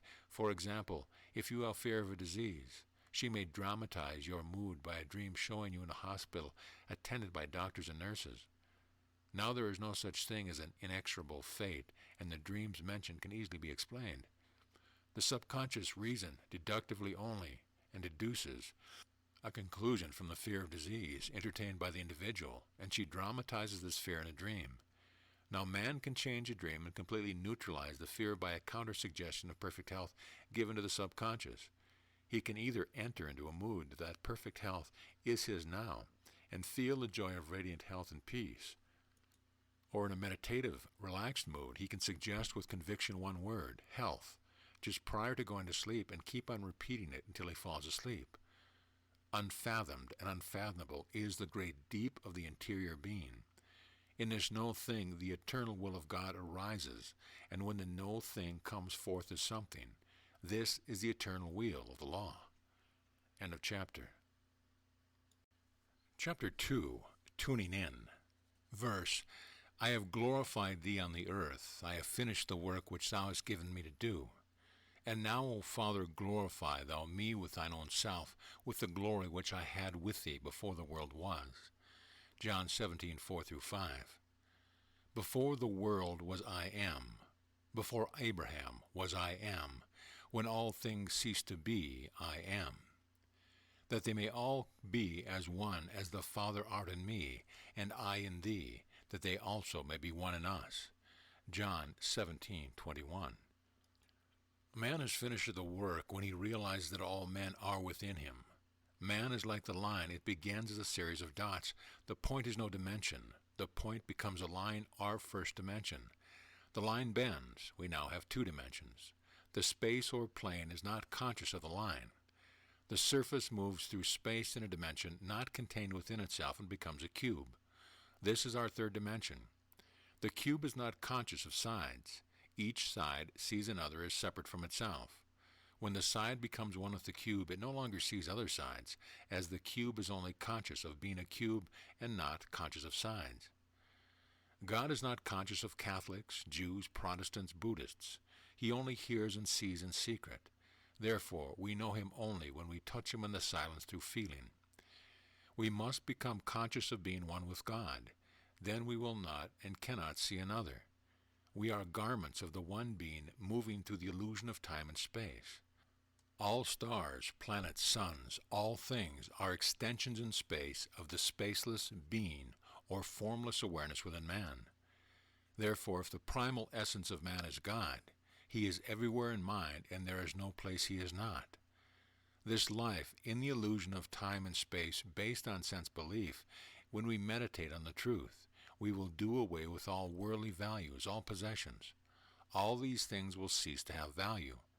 We give value to temporal objects pertaining to time as opposed to eternity because they seem to remain solid or fixed, such as our bank account, our jewelry, our homes.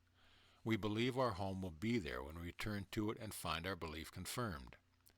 In the future, when man develops the use of his mind, it is a scientific statement of fact that the great majority of mankind today does not use 1/10 of his mind capacity. He will be capable of collapsing time and space. Then, for example, a man living in New York can instantaneously be in San Francisco or any other part of the world. No means of conveyance will be necessary. Incredulous as this may seem, it has, through the ages, been accomplished by the adepts. Did not Jesus walk on the water and come through closed doors, translate his body at will, and appear to his disciples at will? He was not conditioned by time or space to the laws of gravitation.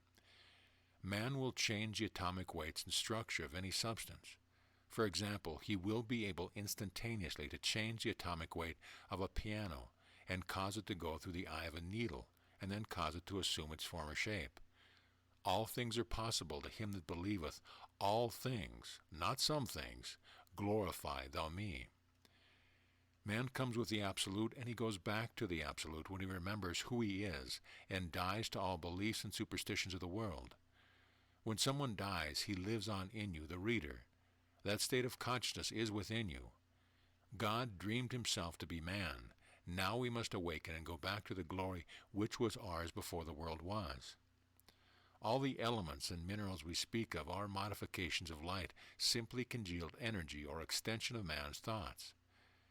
We say certain races and tribes are savage, yet these primitive people can send telepathic messages without radio or wires. They bring rain at will. They melt snow with energy from the body. We believe hot water is the way to melt snow in front of our door. We don't believe. We like to believe. We want to believe, but we really don't believe. When we believe we can melt snow by heat from our body in the same manner that we can make a telephone call, then we will not feel it robbery to do the works of God. As a man thinketh in his heart, so is he. You, the reader, are the heart and the center of all mankind. You are the center of your world, and it revolves like a wheel around you. But you are the exact center of the wheel. As you think and feel, so will your world be. The greatest commandment is, Hear, O Israel, the Lord thy God is one. We must not divide the one and see elements, people, seas, and continents. We must not split the one. Remember it was said, What manner of man is this, whom the winds and the seas obey? All the storms and strife of the world are within man's consciousness. We must refrain from lighting candles. People believe the power is in the candle or ceremony or ritual. They do not realize it is all a matter of belief. There is only one man in the world. Therefore, there is no other to hurt, only thyself. All treatment is to oneself also. All love to oneself. Love thy neighbor as thyself. Thy neighbor is yourself. If you get a call from a friend and he's in trouble, you are not aware of that trouble until he brings it to your attention. So you go within and hear good news for him. If your finger hurts, it is a warning, and then can give it your attention. There is one subjective being, one God, and He is the Father of all, and the kingdom of heaven is within you. Therefore, if you impress a conviction in your consciousness, then that conviction must become objectified in the other. The other must change because you have changed your concept. If we begin to change our concept of people and things, then our world will change. When we really convince ourselves, instead of talking about it, that we are contained in God, and God and man are one, then we will feel it not robbery to do the works of God. He made himself equal with God and found it not robbery to do the works of God. We must convince ourselves by sustained belief that we are of God and that nothing is impossible to us on that level of consciousness, and so condition ourselves that when we ask a thing we shall know. It is finished. Then we become as Isaac, blind to the evidence of the senses. We bless by touching and feeling the reality of the ideal sought. End of chapter. Chapter 3, Relaxation. Be still and know that I am God. We must realize that the cause underlying most failures to effectual prayer is muddled thinking and lack of emotional control. The important thing to observe is that we find the same law operative in the magnetic attraction of impulses of fear, jealousy, anger, and despair, which are responsible for most of the failures and frustrations in life, as we find in the ineffable emotion of love which results in good. A single principle, an identical force, lies underneath accomplishment or failure. Fear begets inescapable tribulation. It is the manifestation which alone differs according to the mood of the individual. All disease has its origin in emotional frustration. Man is the product of his emotions and moods. The tendency is to project blame on another for unfortunate circumstance, stressing heredity, environments, or lack of opportunity. This attitude of mind sometimes acts as a temporary hypodermic to bolster lagging morale, but it does not get rid of the cause of suffering and affliction. The world is a mirror reflecting our predominant mental attitude, and is constantly showing us ourselves. We do not always like what we see, neither do we take the initiative and proceed to change the picture. If we indulge in negative tendencies, we soon come face to face with conditions of a similar vibration. Like attracts like. This is the perfect working of the immutable law of cause and effect. We consistently deny that everything depends on cause, and with stupendous blindness seek to change the effect. A streak of jealousy aroused in us when habitually attract situations involving other jealous people, either in the home, at business, or in a social world. Quite often we hear people say that the one thing they dislike most is jealousy in others. If we watch their reactions, we find the fault is in themselves. What we think or feel finds its affinity in our external world and finds its likeness. The lesson to be learned is we must take the beam out of our own eye by self-study and self-examination. Eventually we shall not discern even the mote in our brother's eye. When we see faults in others, let us look inside ourselves, for there we shall find, if we look with unbiased examination, them hidden in the corner of our own thoughts. Frustration and an inferiority complex are, as a rule, due to frustrated vanity. If we constantly fail and our efforts meet a stone wall, we must look within and see why. It may have the appearance of important circumstance. To effect a change of circumstance, there must be a change of consciousness, a consciousness dominated by the spirit of success. In order to succeed, we must have the confidence of success, erasing from the mind every discordant thought. It is our mood, the intensity of sustained faith, which impresses itself on the subjective mind. The barrier to success is when we allow our personal ego to draw a boundary around our consciousness. It is good also to ask ourselves if we are simply seeking recognition and applause for ourselves, or are we sincerely interested in what we are attempting for its own sake? Do we want only to feather our own nest, or do we want to serve humanity? Do we want to be an Emerson, a Lincoln who loved humanity, or do we seek self-aggrandizement and personal glory? Shall we give a lasting message of truth, or shall we condition it to crowds of people? If we have something to offer, it will be used except we stand in its way. Vacillation, wavering, and the so-called mercurial ups and downs result from a lack of an inner objective or ideal. Often a person says, I am going around in circles. He hopes someone will come along eventually and show him the way. He lacks stability, and does not know if he would only become still and listen to the inner voice, it would speak to him and guide him. Speak, Lord, thy servant heareth. In the Scriptures, Genesis chapter 1 and 2, we are given both the formula and the mode for bringing to birth the living manifestation of our archetypal ideal. And God said, Let the earth bring forth the living creature after its kind. And God saw that it was good. And God said, Let us make man in our own image, after our own likeness. Then the Lord God formed man of the dust of the ground, and breathed into his nostrils the breath of life, and man became a living soul. Breathed into or inbreathed, if this breathing into can create one manifestation, it can by virtue of its power create another. Therefore we shall prescribe a rhythmic breathing exercise to overcome nervous tension and induce relaxation. At first, until it becomes natural, it is well to perform the exercise sitting erect or laying down on a flat surface.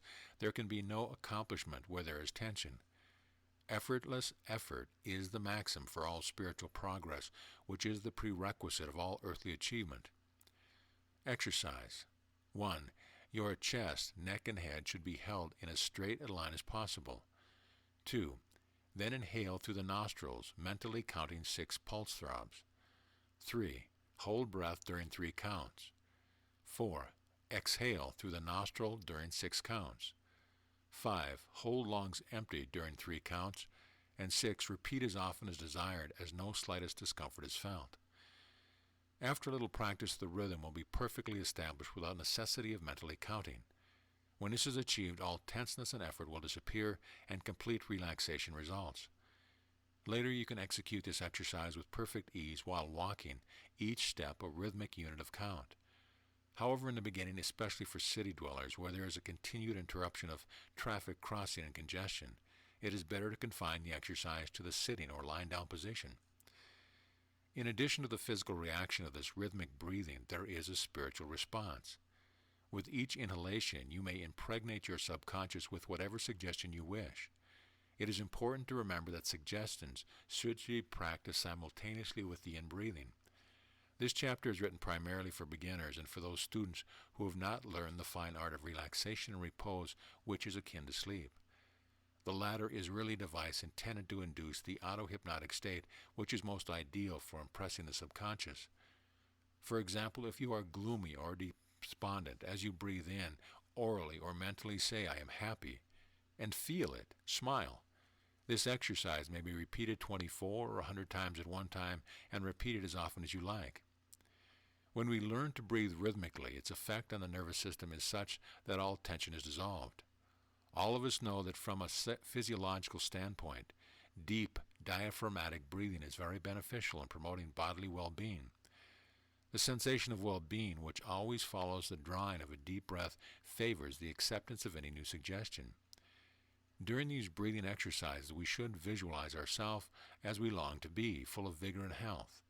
The regular rhythm of breathing brings about a stimulus analogous to the exerted by every rhythm, such as, for example, music or dance forms which have a soothing, lulling influence. This rhythm tends to immobilize the attention and induce relaxation. Many students find the suggestive value of respiratory exercise a good boon. To cite a case, an elderly lady who suffered from asthma for years completely cured herself by the following exercise. She sat down quietly in her armchair and began to breathe slowly, and with each inhalation she would silently affirm, I am all health. She would keep this up for 10 to 15 minutes, morning and evening, and sometimes at noon. In 2 weeks' time, she was completely cured. Man is a pulsating, rhythmic being. Our bodies are as much subject to rhythmic laws as is everything else in the universe. The ancients said, every atom in space dances to the rhythm of the gods. The universe, one verse, is simply one note or tone in God, but there is an infinite number of tones or rates of vibration within the one. Everything that we see is vibrating, and nothing is in an absolute rest in nature. Only God or the Sphinx is motionless. Nature is the birth or activity of God, the one manifesting himself in countless ways. The moment forms appear in the world, they begin to change, and from them appear other forms, and so on ad infinitum. Forms are simply appearances, they come and go, and likewise the body of man is constantly changing. There is almost a complete change in the chemistry of the body in a matter of minutes, so much that scarcely one atom or electron composing your body will be present a few months hence. All is vibration, and constant change pervades the universe. The beating of your heart follows a certain rhythm. So also does the ebb and flow of the tide. In breathing, therefore, it is important to get into the mental mood of rhythm, such as the counting employed in music. For the individual who finds it difficult to relax and immobilize his attention, it is well to isolate himself in a room where there will be no disturbance. It is important that you get into a rhythm until you feel the vibration throughout your whole body. Now look at a blue light, preferably a reading lamp with a blue bulb, 30 or 40 watt, placed about 10 inches from the eye. Look directly at the bulb. This is an auto-hypnotic influence and induces profound relaxation. When the eyes are tired, close them, but do not go to sleep. Maintain conscious control of your thoughts. There must be no sense of strain, as immobilization of the attention must be carried out with the minimum of voluntary effect. Form a clear mental outline of your ideal, of what you desire, and then feel the reality of it. There must be one pointedness of thought. Dwell on the fact that you now are the being you long to be, or that you have that which you long to have. Dwell on the thought with confident expectancy. After a week or 10 days, discontinue the use of the blue light, as it is only a physical adjunct, and we must not become slaves to physical props of any kind. We must begin to induce the happy, relaxed state by the mental image we have. Failure is due to lack of faith. The law never fails. End of chapter. Chapter 4. Dreamer Awaken. Religion means to turn back to the One. In other words, to the realization of the oneness of all things. There cannot be two religions for the same reason there cannot be two gods or two men. Man has made many creeds and through ignorance called it religion. There is only one man, and the whole world is within him. The true self or life of that man is God, the invisible, unmodified consciousness or formless awareness. Therefore, when man worships or prays, he really prays to the higher self within himself. The church is within, the choir is within, the congregation is within. The high priest is within. All is within. The church is his own consciousness. The choir is the joyous feeling held in meditation. The high priest is your I amness, which declares, I am that which I feel myself to be. I am that I am. The congregation are your ideas, thoughts, moods, and concepts about people and things. In other words, the congregation is your belief about yourself and others. The shrine of your God is truly ornamented when adorned with the righteousness of the believer. Your righteousness consists in seeing all men using the law righteously and growing perfectly. There is no more precious jewel than that of a noble life, and the highest altar of the Lord is that of the purified heart of man. Is our faith in the gilt-edged securities and stocks, impermanent and ofttimes become valueless, or in the Christ within? By the constant application of the golden rule, we will become like Jesus, who by the transcending of his human wisdom became one with the soul urge of all mankind. He was in truth the substance of the great universal desire, the actual embodiment of the age-old quest for peace, wisdom, and illumination. Every day of our lives we must begin to meditate upon the beauty, the glory, the profundity of the Eternal One. Dwelling in the changeless One within ourselves, we find an ever-abiding peace which stretches out beyond the stars, beyond time and space. When we are imbued with lofty ideals, when we think universal thoughts, little things disappear, and all petty things of life become inconsequential or forgotten. Our soul actually becomes filled with the glory of the whole, and the limitations and restrictions of our daily life vanish. We find that this happy mood lifts us up and brings us in rapport with the universal mind of God. As greed, jealousy, discord, and other narrowing concepts which bind us to the wheel of pain disappear from our consciousness, forgotten in the joy of truth, we then become a citizen of free consciousness. We become one with the universal vistas. Constant meditation, either in the woods, in your home, or wherever you may be, causes your soul to thrill as though touched by a divine harmony, and a pulsating, throbbing feeling pervades every part of you. Many experience it as a tingling sensation in the spinal area, as if the melody of the gods were playing on the sacral plexus. In this profound, relaxed mood, men oftentimes realize that this planet we call the Earth becomes a dot in consciousness, and all things which seem so great and wonderful in the world become insignificant as a fading planet itself. The wings of the Shekinah, with its shining glory and attached to each one of the wheels of thought within us, take us onward and upward. The cherubims are all around us. We are suffused by the golden flame of the 7 candlesticks before the throne.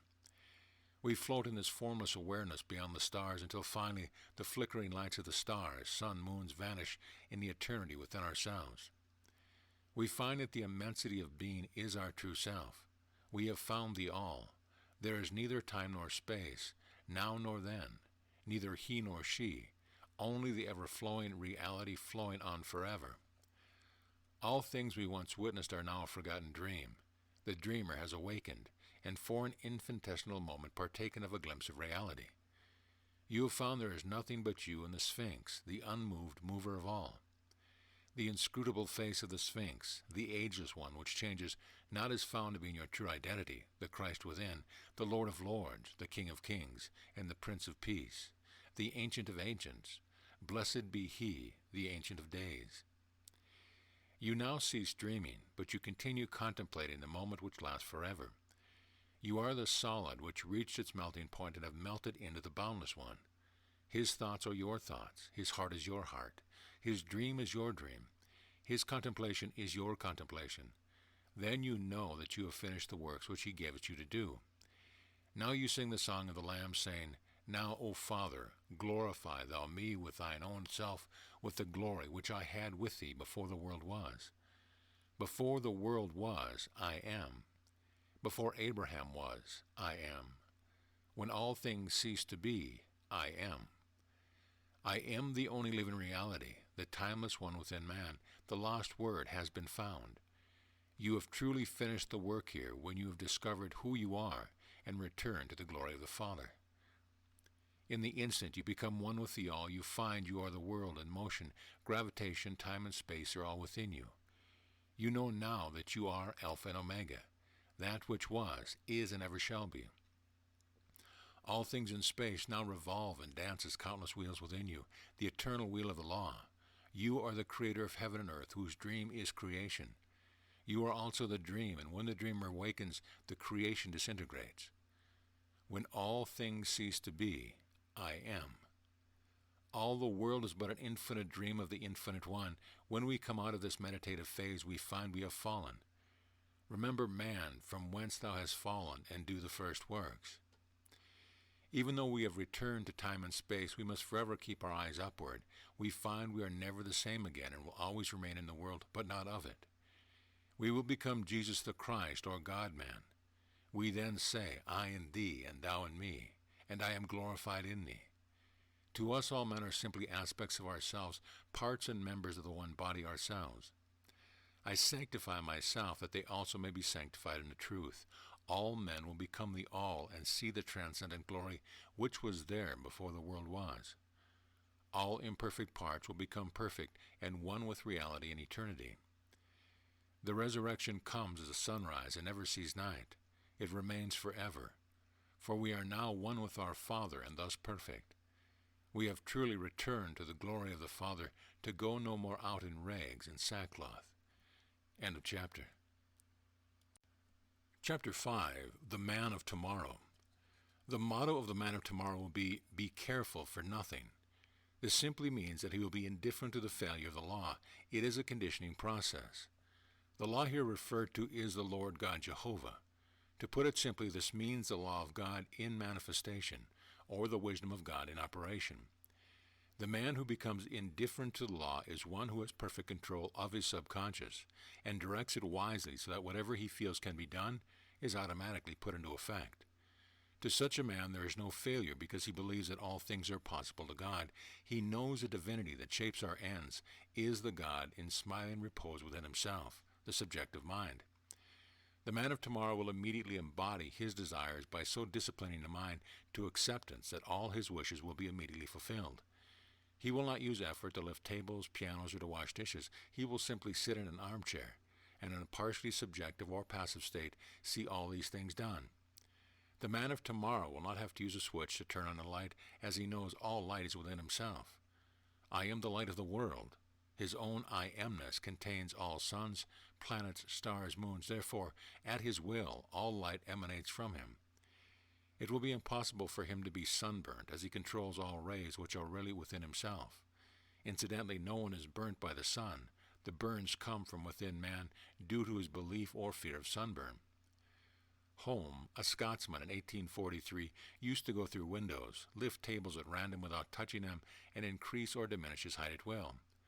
This man, in the presence of the greatest scientists of the day, overcame the law of gravity by projecting himself through a window and flying through space without any mechanical aid, and then came in through another window. He also defied the most exacting scientific tests by proving to the scientists that he could cause scientific instruments, which were wired and solidly fixed in a special cabinet, to move freely about the room and be handled by many. There is no mystery about this. It simply means that in boyhood he was conditioned to believe that he was able to do this. The man of tomorrow will not use airplanes to travel. On the contrary, he will use no mechanical means, but will simply collapse time and space by going within himself and feeling that he is now where he wants to be. And when he opens his eyes, he will find himself there. If God is spaceless, where can we travel? Time and distance are but the illusions of the five senses. God is omnipresent. If so, he does not travel. God is timeless. Therefore, time is but an illusion. The man who prays scientifically and realizes his own consciousness to be God collapses time and space. Many men today believe that they can collapse time and space only in the astral body. Consequently, they can only do this according to your faith, be it done unto you. There is a case recently of a woman who asked a metaphysician to find out where her husband was. She had not heard from him in 6 months. This mystic went into meditation, visited him in London, and had dinner with him. The lady who was waiting in the outer room opened the door and saw this metaphysician in a trance. In a few minutes he came out and told her that her husband was returning by boat, giving the name of the boat and the date of arrival. When this lady's husband returned home, she told him about her experience with the man of prayer. He said, "Yes, a man appeared to me and asked me why I had not written to you, and several other questions.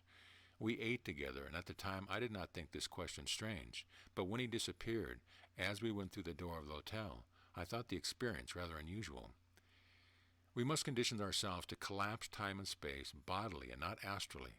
Some men believe they can travel astrally and be seen and transact business. Others believe that they can only transport themselves psychologically and not be seen, but can see what is going on elsewhere and come back and report. It is all belief, nothing but a conditioned state of consciousness. There is no space. We are living in the illusion of time and space.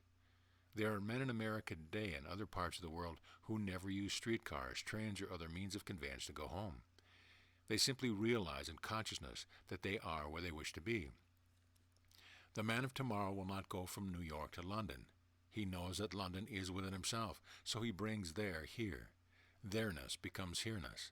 He will close his eyes and simply feel that he is in London that moment, doing the things he wants to do. He simply feels the naturalness of the state, and according to his faith, it is done unto him.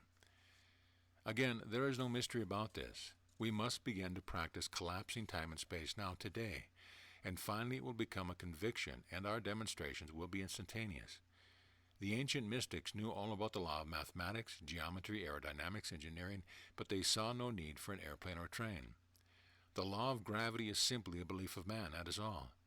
Therefore, these men, knowing the great laws of life as taught in the Bible, realized this simple fundamental truth, that all potentialities were within them, as God dwelt within them. Men may scoff at these things, but that's nothing new. People scoffed at the idea of radio, television, airplane, telegraphs. All these things were believed to be impossible by the so-called wise men of the world who knew all, yet knew nothing. If we are truth students, we must surely realize that all things are possible to God. Therefore, what is strange or startling about a man being in New York one moment and Chicago the next? I mean bodily, in the real physical sense. Men who cannot read and write do this in the islands nearby this country. We must walk in the consciousness that it is impossible for our prayer to fail. Dream all things into being. Fix them as actual states of consciousness, and they will embody themselves. First, visualize. Second, actualize. Feel all things naturally. The whole is contained where you are now, as God dwells within you. The doctor of tomorrow will not prescribe pills, x-rays, diets, or any other medical treatment. He will assume the attitude of prayer and practice the law of substitution. He will not see a sick person. On the contrary, he will see the perfect man, radiant and expressing himself joyously. The doctor of tomorrow will hear the good news, as he will be the true mystic, tuning in with him who healeth all disease. There are some physicians who do this now. Homes, real estate, property, and money will have no value for the man of tomorrow. Those who have read the new metaphysical book called This Is It may recall the young man who could talk to his brother thousands of miles away without the aid of any mechanical device. There are many similar incidents related at the present time. The human ear is capable of apprehending a small band of sound waves. A dog can hear certain sounds that man is incapable of hearing. The voice of a husband overseas, for example, creates a sound wave. These waves go around the world and never stop. We can hear from any part of the world on the radio. Yet the man on the radio speaks in a normal tone of voice. The reason we hear him is that we and the radio announcer are equipped with sensitive apparatus for sending and receiving sound. A loving husband and wife are equipped with a greater instrument, the love of God or love of oneness. The husband's thoughts and feelings are transmitted to his wife, and her feelings go toward him. The waves of sound bridge the gap. Some wives in this country hear the voices of their husbands as plainly if they were 1 foot away, yet their husbands are in the South Pacific or Europe. If the loved ones at home practice consciously and systematically the art of listening for the voice, they would converse freely and as easily as they were together, in fact, more articulately.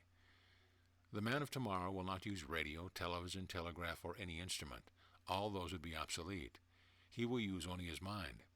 Telepathy has been proven more accurate, for example, than radio messages. Read Thoughts Through Space, written by Sir Hubert Wilkins and Harold Sherman. We spoke of real estate losing its value. Yes, the businessman will leave his office in New York and instantaneously be in Venice, California, or Italy.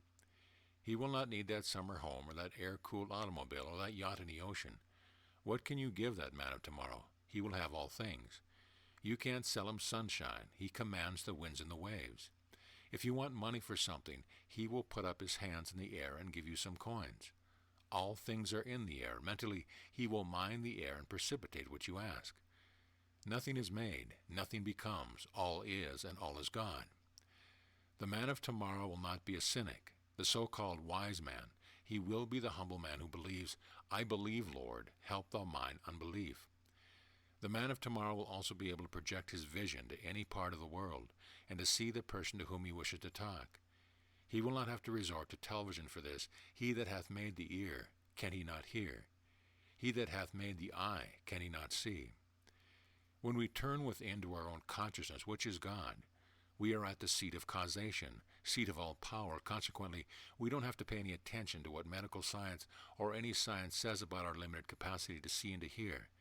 For this simple reason, he that sees all and hears all is within us. Believest thou this? Clairaudience and clairvoyance are well known today, and the true scientist acknowledges them to be true. Man's thought constitute a veritable universe.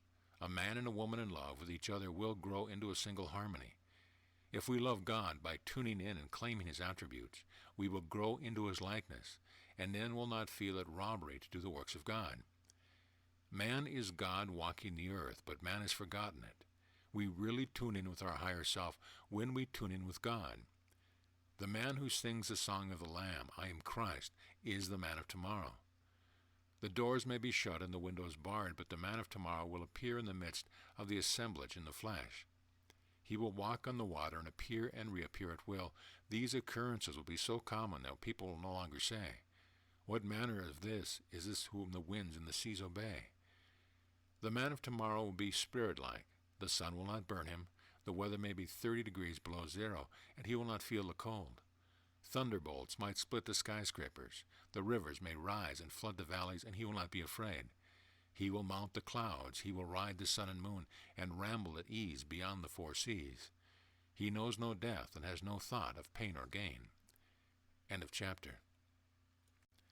Chapter 6, Children of Light. All man-made laws have penalties attached to them. God made all things and pronounced them good. The law of God is truth. A law, in the usual sense, presupposes 2 parties and an agreement, but these are all man-made. If man throws a stone in the air and it falls to the earth, this is a law or truth and contains no reward or punishment. If you permit the stone to fall upon you, it simply means that you fail to get out of the way. It is utterly false to say that God makes laws which man disobeys. Man believes a lie, and the disease and misery that follows are based on his belief in the lie. We have made a law unto ourselves and are now bound by the chains of our own false beliefs. The laws of nature are not different or separated from the laws of man's inner life. None of the forces of the universe exist outside of man. The innermost reality in man is the one identity, within which the whole world moves, lives, and has its being. The center of this great wheel is always at rest. It is the Sphinx, or the formless awareness in man which remains unmoved throughout all the cycles of transformation. Ye shall delight in the Sabbath. The Sabbath is our conviction, the rest of the Lord, the stillness which follows the inner knowing that our prayer is answered. We must not hear anything but good.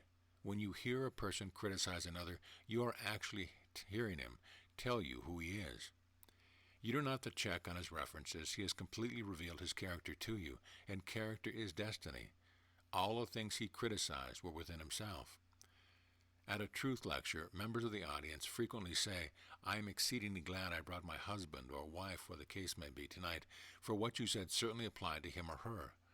The listener never thinks that what is said applies to himself, or that he is in any way to blame. We believe that if we lose an article that costs $5, we have lost something of value, because we are constantly thinking in terms of dollars and cents. But when we lose a joyful state, which is the greatest loss we can sustain, we don't mind that, because we seem to expect the sad, gloomy state and look upon it as inevitable. The writer is frequently asked to say grace at meals, particularly when invited to homes or sometimes by truth students. Go thy way and eat thy food with joy. The only real thanks is a joyful state. It is the great digester and assimilator. It is the silent inner knowing that there is abundance of God's bounty. Mechanical repetition of some fancy prayer is meaningless and distasteful, and gives rise to indigestion in some instances. If you are in a joyful mood, the natural secretions will play their role to perfection, and that food that you ate will be completely digested. If you believe the food is bad, or if you are in a dejected, critical, or angry mood, the food will become a lump in the esophagus and stomach. The gastric juices will dry up. This can be proven readily under hypnosis.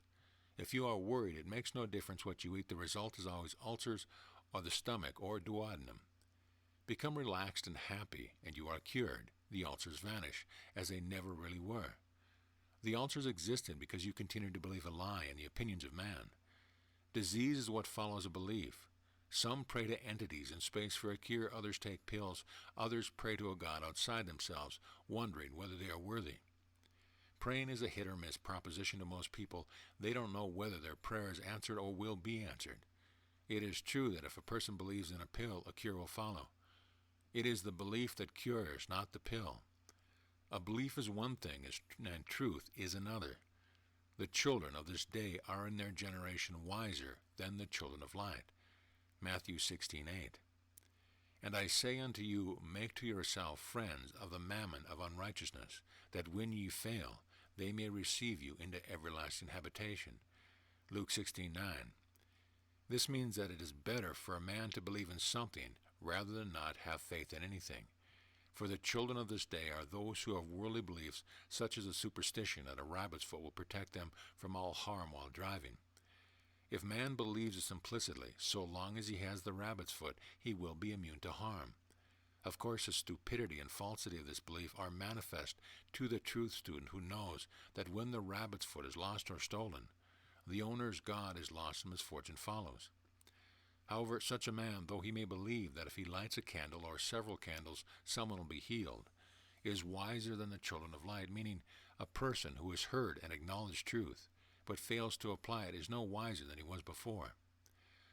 Unfortunately, there are thousands of these children of light who can pass an examination in metaphysics and get 100% or at least 99%, and at the same time can't demonstrate over a toothache. They never apply it, they just talk about it and around it. Therefore, the man who believes in the power of talismans, amulets, candles, spiritual entities walking in space with healing in their wings is wiser and better off than these children of light. We must become men of light and let our light shine before men, that they may see our good works and glorify our Father who is in heaven.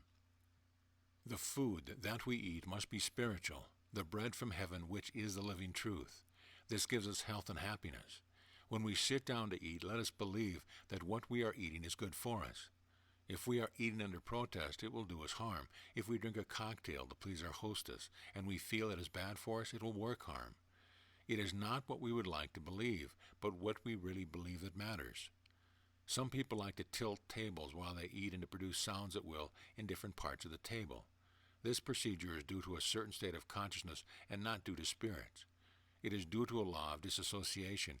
It is this peculiar passive state where you begin to write on the Ouija board, while waiting for it in the attitude of expectancy. Man and no one else operates the Ouija board. There are no discarnate entities and persons practicing automatic writing. Ouija board readings and mediumship operations are usually living in fear of evil entities in space. Consequently, this fear and negative state result in a split personality or so-called schizophrenia. The above is bad food, and the scripture points out, "Thou shalt not eat any abominable food." We must take our ideas, which are facts of consciousness, and secrete the emotions necessary to assimilate wonderful food. This is the happy, joyous mood, and if we go to sleep in that state, the desert will blossom as a rose. End of chapter. Chapter 7. The Voice in the Wilderness. Verse, "And he confessed and denied not, but confessed, I am not the Christ." John 1:20. "I baptize with water, but there standeth one among you, whom ye know not. He it is, who coming after me is preferred before me, whose shoes latchet I am not worthy to unloose." John 1:26-27. Jonah or John is not the Christ, but gives birth to the Christ. Every man, after calling the 12 disciples to discipleship, becomes Jesus the Christ, or the God-man, here and now, or Jesus with his 12 disciplined faculties, signifying 13, or the sacred number of God. Christ is unmodified consciousness as in all men, and when all false beliefs are distilled from man, the pure essence, or Christ, comes forth. This distillation or purification comes after the complete disciplining of each of our 12 faculties. We must be incapable of seeing anything but the good. We must perceive divine perfection everywhere and in every man. We must give beauty for ashes and oil of joy for mourning. Truth is an inward perception. Therefore, by constantly turning our eyes inwardly toward the real and feeling the song of triumph within, we call the first disciple, Andrew, to discipleship. We call hearing, or Peter, to discipleship by hearing only the good tidings, the gospel or good spell. This is an inner hearing, the disciplined hearing of the mystic who hears only the voice of God or good, and cannot hear anything other than the truth about any person. By constant application, by daily meditation and prayer, we call forth the Christ or true self of man and reveal man as God. He confessed and denied not. Denial, which is to appropriate the feeling of being what we long to be. No negative statements are used. The baptism of John symbolizes this process. "And they asked him, What then? Art thou Elias? And he saith, I am not. Art thou that prophet? And he answered, No." That prophet is Jesus, or our conviction or feeling of being free. If we thrill to this feeling, it is essentially a prophecy. Elias means the same as Elijah. God is my Father. We must discover the law of consciousness before we can come out of a state of limitation. Elijah must come. Jonah or John goes a step higher than Elijah, which simply means that a man discovering his own consciousness to be God acts on that assumption and begins to change his world. Many are in the Elijah state. They intelligently affirm that God is within, but do nothing about it. He said, I am the voice of one crying in the wilderness, make straight the way of the Lord. This is the innate principle in all men forever seeking light and expression. It is God seeking to come forth in givingness and livingness. The eternal urge in man is to give life, love, and beauty to the world. The moment he ceases to do this, he dies. He crumbles up in disease and mental decay. It is our instinctive desire to give beauty, order, and symmetry to the world. God is the circle, and he is the center everywhere with no circumference. We form a perfect circle when we send forth thoughts of life, love, and beauty to all around us. Then beauty and love come back to us multiplied 100-fold. The libido's impulse flowing through us all is not just a biological sex impulse, but it is the complete comprehension of God, which is givingness or pure desire. God is pure desire. The wilderness is our state of frustration due to our willingness to share our gifts with the world. We must give, and give all that can give a gift of love in consciousness, which is the greatest of all gifts. If I be lifted up, I will draw all men unto me. If now in the silence you raise your consciousness or ascend into the hill of God and see people, conditions, and things as they ought to be, and feel the joy of the answered prayer you have given better than you know, to the world and to your fellow man. Material giving always follows, never precedes the gift in consciousness. Make straight the way of the Lord simply means the state that is come in desire. We clear the way for it by removing all obstacles such as doubt, fear, and idle thought. I baptize with water. Water will assume the shape of any vessel into which it is poured. Water, therefore, means unconditioned consciousness, which is all things to all men. When we use the I am, we condition consciousness by believing. Think emotionalized thoughts. I am sick, I am old, I am tired, and these emotionalized ideas become fixed states. They are poured into a vessel and assume its shape. Water is a cleansing agent. We cleanse or purge consciousness from sin, from a mistake or limitation by assuming a new mood or cultivating a new idea in our mind and thrilling to it. It finally becomes a conviction within us. The reader, therefore, will see that when the book of John, which is pure mysticism, says, I am not the Christ, it means John, the conscious mind, is not the Christ, whose shoes latchet I am not worthy to unloose. The conscious mind is not creative. The subjective mind is all wisdom, all power, all intelligence, and omnipresent. We must therefore still the conscious mind and dwell in a secret place of the Most High in pure consciousness. When all our sense perceptions, such as seeing, hearing, feeling, are turned inward to the real, and we feel and sing the song of triumph, we are in prayer or in tune with the infinite. If we have a problem, it is the effect of a cause we ourselves have set in motion. We must surely know that God has no problem. God is peace, love, and infinite intelligence. All that we have to do when confused is to leave the world of noise, together with the problems, and listen to the voice of the Holy One of Israel, God. In this stillness, the mind is lifted to a higher level of consciousness where all earthly quantities cease. It is then that liberation is achieved. Intuition, which is the all-knowing of God, flows through the problem, and there is no problem. We must realize that God is not confused. He does not know the problem. He knows only the answer. We therefore rise to the point of recognition of the correct answer. As an analogy, mathematics, of or by itself, does not know problems or errors. It knows only the answer. Mathematics cannot possibly know error. We are living in a cosmos, not a chaos. Everything in the cosmos is orderly. Man creates disorder. Therefore, as we meditate or pray, we must forever keep our eyes steadfastly on God or our good, knowing that God is the answer and not the problem. In the great drama of life, God is the only actor. He is not only the actor, he is also the scribe and the script.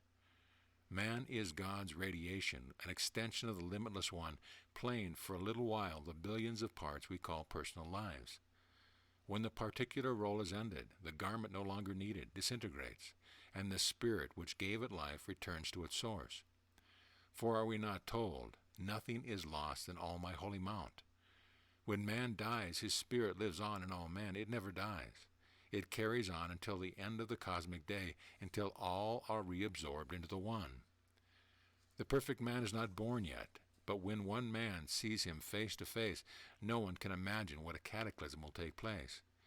Instantaneously all men will awaken from the dream of being man, because there is only one man, and all men in the world are merely extensions in space of that one man. However, all men being within each of us, it follows that when one fully awakens, all awaken, that they may all be one, as thou, Father, art in me, and I in thee, that they also may be one with us, and the glory which thou gavest I have given them, that they may be one, even as we are one. John 17:21-22. I in them, and thou in me, that they may be made perfect in one. John 17:23. Esoterically, this means that when we identify ourselves with the light, we become the light and flow again with the light limitless. No man can see the face of the Father and live simply means that when the perfect man awakens, he becomes one with the Father, or one with the all. The particular now becomes the universal. Then all men become perfect simultaneously. The scroll is rolled up, and man dreams a new dream. Because there is only man, let us stop fooling ourselves and trying to make many out of the one. Hear, O Israel, the Lord thy God is one. The wind bloweth where it listeth, and thou hearest the sound thereof, but cannot tell whence it came, and whither it goeth, so every one that is born of the Spirit. John 3:8. One may go east, another west, but it is the fixed psychological state that counts, the set of the sail. It is the mood that you adopt. It comes from nowhere, from the invisible to the visible. Those that thou gavest me I have kept, and none of them is lost, but the son of perdition. John 17:12. All words, beliefs, impressions, and suggestions are being fulfilled, and nothing is lost but the sense of loss, perdition. If Joseph and Anne are climbing the mountain, and Anne says to John, I want snow, and Joe wants sunshine, doth not all things exist simultaneously in the absolute? All things exist in God. He contains all things. Therefore, though their hands be joined together as they climb the mountain, if they reach high enough in spiritual awareness, each will be conscious of snow and sunshine, separately, according to his will. Psychologists have proven that when a man is hypnotized and it is suggested to him that a blizzard is blowing, even though it may be 100 degrees in the shade, he sees snow and feels cold, for it is all belief. Canst thou believe? All things are possible to him that believeth. We often hear the trite saying, what about material laws?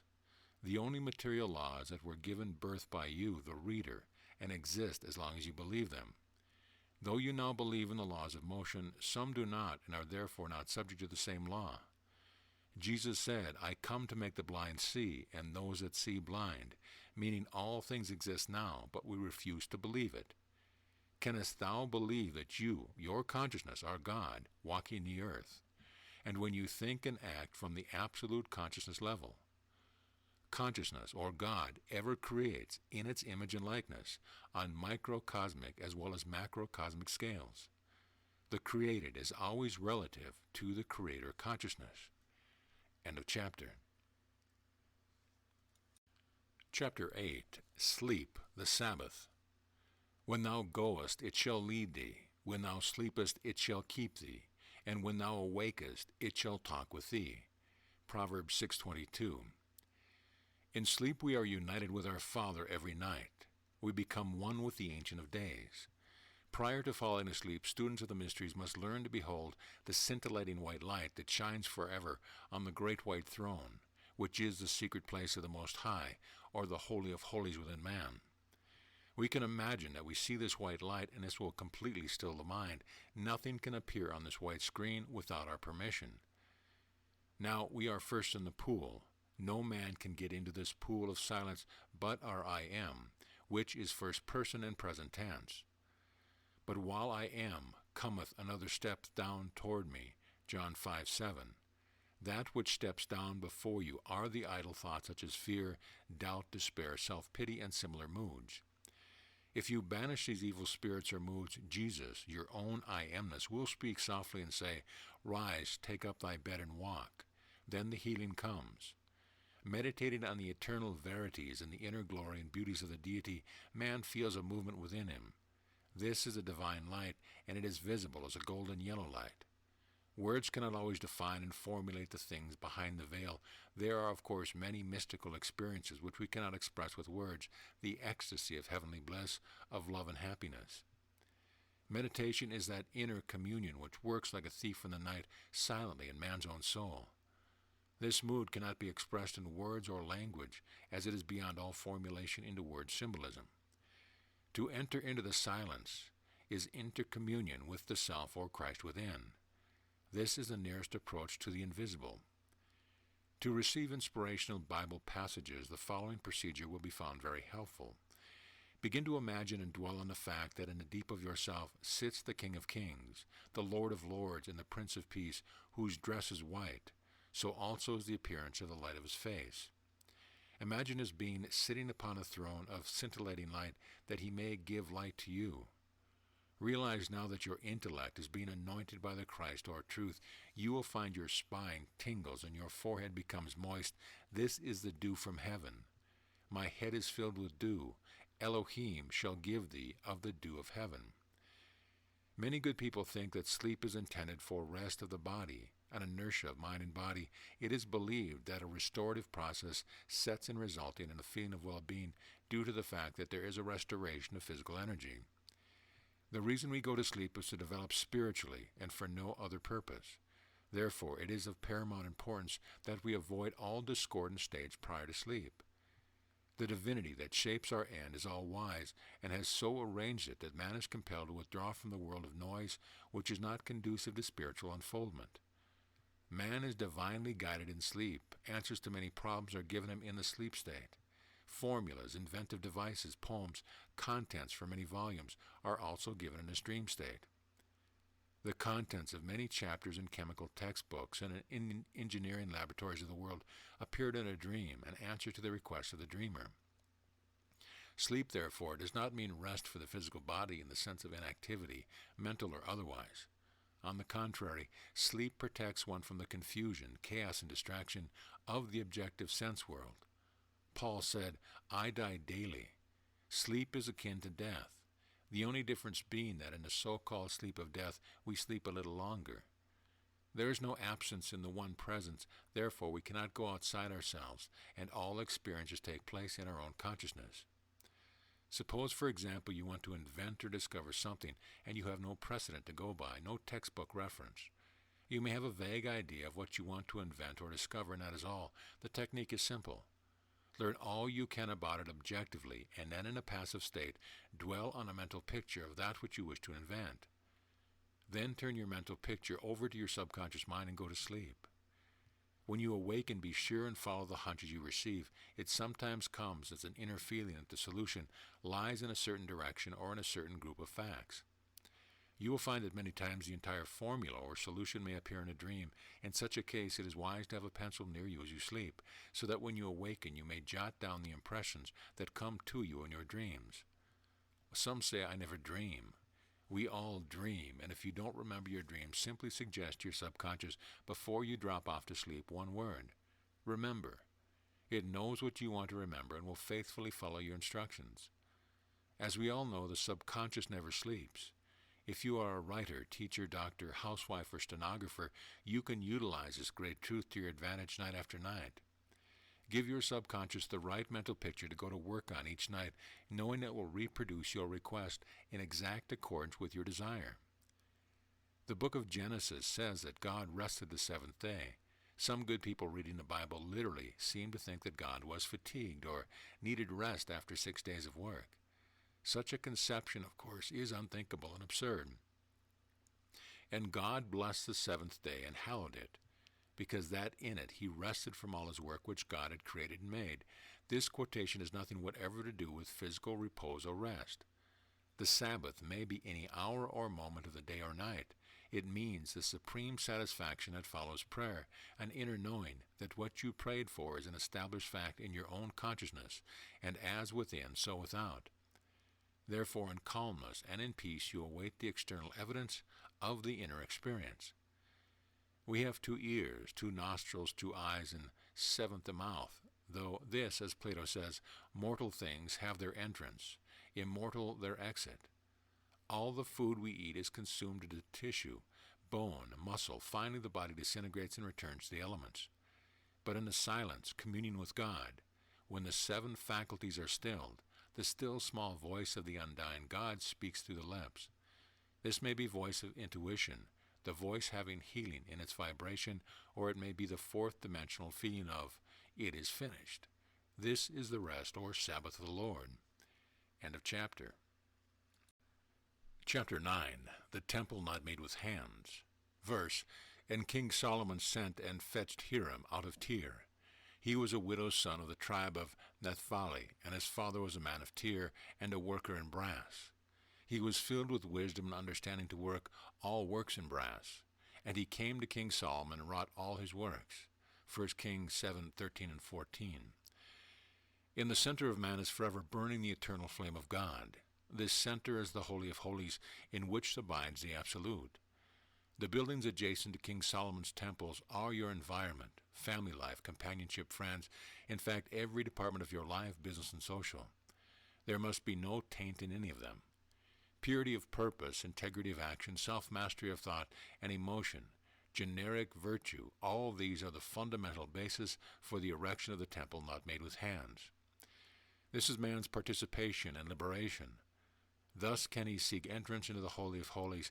This is accomplished by following the advice of the prophets of old. Whatsoever things are just, whatsoever things are pure, whatsoever things are lovely, whatsoever things are of good report, if there be any virtue, if there be any praise, think on these things. In other words, we must practice the presence of God everywhere and at all times. Practicing the presence of God symbolizes the vast treasure of gold and precious stones necessary in the construction of Solomon's temple, which is yourself. The truth of being is that the whole wide world and all things contained therein are the self-expression of God. Man, not understanding this greatest of truth, forms false beliefs about the truth. He sees limitations of all kind around him. He feels himself to be separate from God and dependent on his own efforts. Let us realize that God is doing all things through us. If another person seems to behave badly, to the capacity of your thinking and feeling that God is working through him, will his conduct change? However, why should we dwell upon and magnify the seeming faults of others? Everyone has godlike qualities if we would only look for them. Seek and ye shall find. If you look for what is good, you will find it. For your own peace and happiness, if for no other higher purpose, an effort should be made to seek out the good qualities in others. It is told that when Thales was asked what was the most difficult thing to do, and what was the easiest, he answered, "The hardest thing to do is to learn to know thyself, the easiest to find fault with the things of other people." If you are at any time endowed with God's grace to heal, realize that God is healing his person through me. This is building the temple of God, for you, the reader, are the temple of the living God. And he set up the pillars in the porch of the temple, and he set up the right pillar, and called the name thereof Jachin, and he set up the left pillar, and called the name thereof Boaz. Jachin is infinite personality, or the presence of God in each of us. He is personal to each of us. The other pillar is the law of cause and effect. As you sow, so shall you reap, which is impersonal. It may also be called love. These two form the entrance to King Solomon's temple, in which is the secret place of the Most High within each of us. God abides in the silence. Truth is transmitted in the silence. The truth is lived in the silence. Hiram, who builds the temple, is man who is now aware of the fact that his conscience is God. It stood upon 12 oxen, there looking toward the north, and 3 looking toward the west, and 3 looking toward the south, and 3 looking towards the east, and the sea was set above them, and all their hinder parts were inward. 1 Kings 7:25. Oxen are emasculated bulls, which simply means that before we can finish the temple and awaken from the illusion of suffering, evil, and chaos to the reality of love, compassion, and wisdom, we must discipline our faculties. Otherwise, like the bull, we will run wild, and our senses will become our master instead of our servant. Some men live to eat, drink, and satisfy the passions and appetites. Such a man is referred to in the Bible as the snake that crawls on its belly, eating earth. Therefore, seek permanent values wherein is found the only reality of a divine plan. The 3 oxen looking toward the north are Andrew, Peter, and James, which symbolize perception, hearing, and right judgment. The 3 looking toward the west are John, Philip, and Bartholomew, symbolizing love, emotion, and the disciplined imagination of man. The 3 looking toward the south are Thomas, Matthew, and James, which denote turning their attention from the negative conditions and accepting desire and ability to pierce the veil. The 3 looking toward the east are Thaddeus, Simon of Canaan, and Judas, who portray man in prayer, whereby he turns within and sings a song of triumph with the praise of God forever on his lips. He abides in a mystic feast of joy, peace, and happiness, and then he rests. The rest is Judas, or a complete detachment from all that would deny his good, the good of himself or another. When we finally have disciplined Judas, or the quality of dying daily to all false belief, there will no longer be a necessity for disciplining the other faculties, as Judas is the greatest of all disciples when disciplined. It means that we die to everything but the power of God, and we simply live in the presence of God all the time. This is calling Judas to discipleship. Then do we reveal Jesus our Savior. Therefore, Judas must betray or reveal Jesus, who is our own consciousness, our Savior. He that dips with me in the dish, he it is that will betray me. He now touches reality in the depths of himself by appropriating a new state of consciousness, and dies to all former concepts of himself. He is dipped with Christ in the loving state of consciousness, or the universal dish called the subjective, or God in smiling repose. Jesus feeds Judas. Judas appropriates the sop. Before this, Judas was always considered poor. Now Jesus has fed him with the knowledge of the Savior, and the Judas state has been changed to Jesus, our ideal state. And all their hinder parts were inward. 1 Kings 7:25.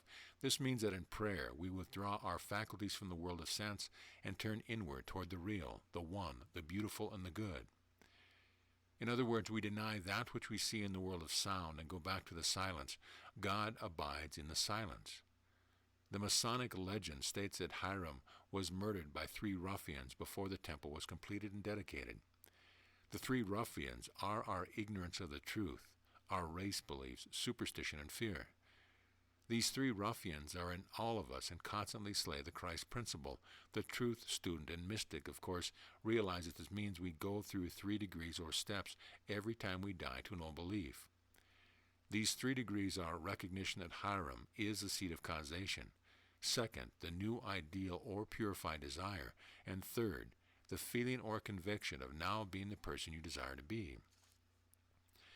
This is the only crucifixion, change of consciousness there is. The story of the crucifixion is a mystical drama, and seen through the eyes of the mystic is one of the most beautiful stories ever told. Good Friday should be every day for the student of the truth. Good Friday is now dedicated by the Christian churches to sorrow and sadness. When man understands its true meaning, it should be and will be a day of joy, celebration, and happiness. The reason is perfectly obvious. We rejoice in the good. We now have told the truth. The Jews did not slay Jesus, the Savior. How could they? He is always with us. He is our Savior and salvation. He abides in the heart of every man. Our Savior is slain only by man when he does not in consciousness recognize and sustain faith in the realization of his desires. This Savior is our own consciousness. It was never born and will never die. As we change our consciousness, we die to our old state and are reborn in the new state. The Christ principle in man never dies. Water wets it not, fire burns it not. Wind blows it not, therefore, why grievest thou for it? Jesus has many meanings. It means to save. It also means desire. That is, your desires, when accepted by you, save you. Jesus also means your consciousness, the liberator, the emancipator, or liberated self. In order for you to realize your desire, it must die or be stilled. You still it this way, by entering into the mood of acceptance of your desire. Contemplate the joy that would be yours if you had your ideal now, and feel it until it becomes a conviction. There must be no break in your sustained faith. Then follows the rest, or Sabbath of the Lord. You know and now have the inner knowing that tells all those who pray aright that it is finished. Man does not seek that which he has. Your former state is slain, and a new Jesus, a saving state of consciousness, is resurrected. I am the resurrection and life. This is the true meaning of the resurrection scripture story. It is high time that Christians painted a true picture of Jesus to the world. If we do that, all will want to emulate the glorious picture of the true Jesus, who depicted the Christ, or awakened man, or anointed state of consciousness. Man will become as Jesus, the Christ, the kindliest man that ever walked the earth, the noble, dignified man who loves humanity, who has compassion on the multitude and feeds them, the ideal man who walks on the waters, who translates his body at will, who says, Father, forgive them, for they know not what they do. The praise of God will be forever on his lips. Jesus always said, I thank thee, Father, that thou hearest me. He it is who wore the seamless robe of consciousness, who ate only the best, the man who could read the thoughts of others and forgive and heal them, the man who never condemned anyone but said, "Forgive till 70 times 7," the man who said to the thief, "This day shalt thou be with me in paradise," the man who knew nothing about laws of gravitation and motion but could be where he wanted to be at will, the man who could go through the eye of a needle and revibrate himself again, the man who could go through bared walls, doors, and windows, the man who awakened from the dream of being man and ascended into the clouds to the glory which was his before the world was, the I Am state. Therefore, the ultimate mystical meaning of the crucifixion of Jesus is simply the psychological transformation and transmutation of consciousness, whereby man awakens to his godhood here and now and no longer asks for light, but realizes, "I am the light of the world." He then becomes the radiance of the light limitless, and his eyes are now God's eyes. His forgiveness is now the forgiveness of the Absolute, the only one, the absolute love of all mankind, the God of Israel, the God of Abraham, Isaac, and Jacob. When in books, in pulpits, and in classrooms we dramatize the Bible, the true story of Jesus the Christ, we will begin to change the consciousness of the nation and the world. We consciously become God's radiation, dissolving the barrier between man and man. We must now paint the true picture of Jesus the Christ, and not the hideous picture painted for 2,000 years of a man of sorrows, bleeding on the cross with a crown of thorns. It is a small wonder that no boy wants to be Jesus the Christ, the victim. No, he would rather be a soldier or an aviator or a maker of an atomic bomb so that he may drop bombs of destruction on a seeming enemy. Science without Christ consciousness, wisdom of God, means the destruction of mankind. If we paint the true picture, every boy will want to be Jesus the victor. He will want to emulate the perfect ideal. Now we have carved a model of perfection which is good and beautiful. The basic pattern of the world is beauty, and the particulars are suspended from the universal like roses hanging from a vine. It behooves all of us to let Hiram build a temple. This represents a state of spiritual, intellectual, and worldly emancipation. We must cease sacrificing the beautiful for what we consider the riches of the world. Let us begin now to change a superstition and discard into an ingot of spiritual gold. Meditating on these great truths, we will surely build Solomon's temple here and now, which is your mind, body, and affairs. We have been searching for the lost word, not knowing, not realizing that when discovered it would be in our own manger, surrounded by the animals and marked by a blazing star or a burning bush. This blazing star is the sun, or our own spiritual consciousness called I Am. I Am is the lost word. Now, having found it, we can heal the blind, cure the sick, and raise the dead.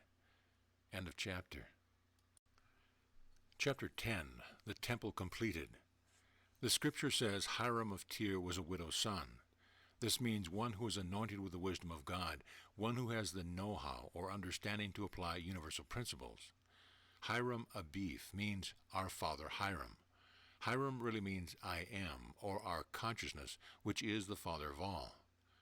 Everything in our world is an outpicturing of a state of consciousness within ourselves. When we change our consciousness, the outer picture must change too. It takes 7 years to complete the temple.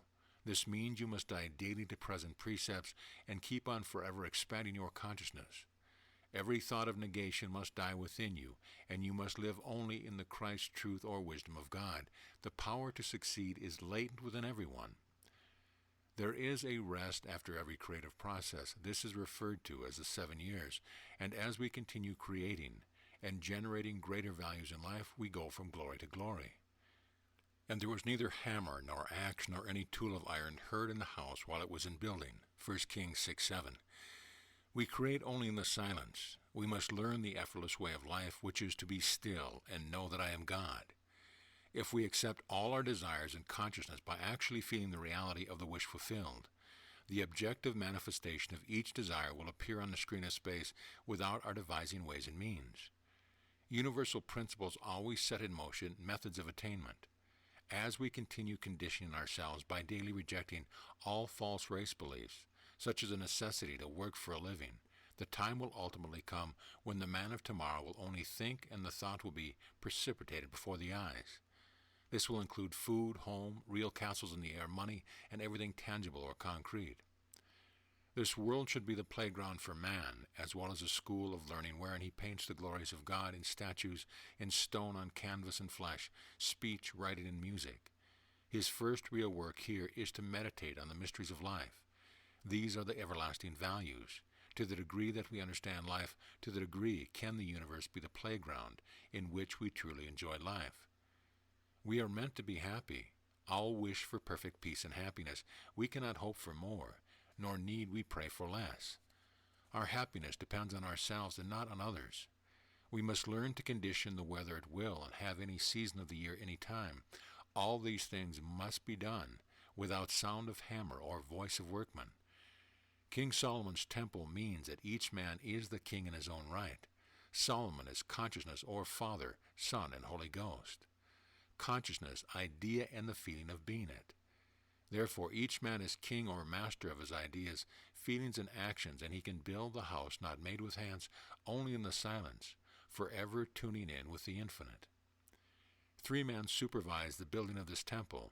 They are Solomon, which is God or consciousness; Hiram of Tyre, which is your conscious mind, God-like ideas and concepts; and Hiram Abith, your subconscious mind. There is no mystery about this. The simplest way of stating it is the Father or unconditioned consciousness generates the seed or idea. The feeling nature of man, or the receptive attitude of mind, receives the idea through feeling. What is impressed must be expressed. The thousands of workmen employed in the building are ideas, moods, beliefs, and opinions about people and things. The master over the workmen are the predominant moods in which we dwell. Moods are creative. Consequently, we must watch our moods wisely, for they may become enemies within our household. Every man is the reflection of the mood he entertains. The whole motion of the cosmos is toward truth. It is the Creator moving through space, dramatizing himself for the joy of self-expression. Every man is that being, but he doesn't believe it. The holy place of man is his conscious mind, where he contemplates ideas, and the most holy of holies is his subconscious or subjective mind, the womb of God, Isis, the goddess of 10,000 appellations, Eve, the mother of all living, that which is all things to all men, called the harlot in the mysteries. It is through our feeling nature that we consecrate ourselves to God. Man must walk the earth in silence, contemplating eternal verities. Then he walks on the water. He is by the shore of reality, and all who come in its presence will say audibly or silently, "There goes a holy man." At that moment, all who see him will think of God and be blessed, because they felt the presence of God, the God of Abraham, Isaac, and Jacob. The cedars of Lebanon are used in the construction of the temple of the living God. These represent wisdom and understanding and wealth. The cedars are the cross of Christ. The perpendicular beam is I am, or consciousness. Our fixed psychological belief is the horizontal, or that which crossed it. There is no other cross. There never was, and there never will be. Man is the cross, and there is only man. The cross is God conceiving himself to be man. Let us for our own good now die on the cross, and let the sword pierce our side, and we will be resurrected as new beings. We will become illuminated and transformed from the Jesus state to the Christos plane of God being. Blood and water came out of his side. Blood and water do not fall from a dead man. This is a great truth and must be interpreted mystically in no other way. Blood and water flow at birth. Therefore it symbolizes the birth of the Christ consciousness. As this awareness expands, we say, "Blessed be the name of the Lord. Blessed be his angels." The angels and the saints are the divine ideas that we are radiating. It is the subtle aura of love toward all men. The extension of ourselves as operating centers of consciousness. We realize all men are saints or holy, because they are the channels through which the Holy One of Israel walks and talks. We also say aloud, "Blessed be the name of Mary, Virgin of Mothers." We now have purified Mary, or the subjective, by true prayer, and dispelled all false beliefs and superstitions. Now we bring forth the Blessed One, the beloved Son of God, the Christ consciousness. Our world is heaven, and we abide in it. In conclusion, let us contemplate this profound truth. Beloved, Now are we the sons of God, and it doth not appear what we shall be. But we know that, when he shall appear, we shall be like him, for we shall see him as he is. 1 John 3:2. End of chapter, end of book. This audio presentation of Joseph Murphy's Wheels of Truth has been brought to you by AudioEnlightenment.com, copyright 2014, all rights reserved.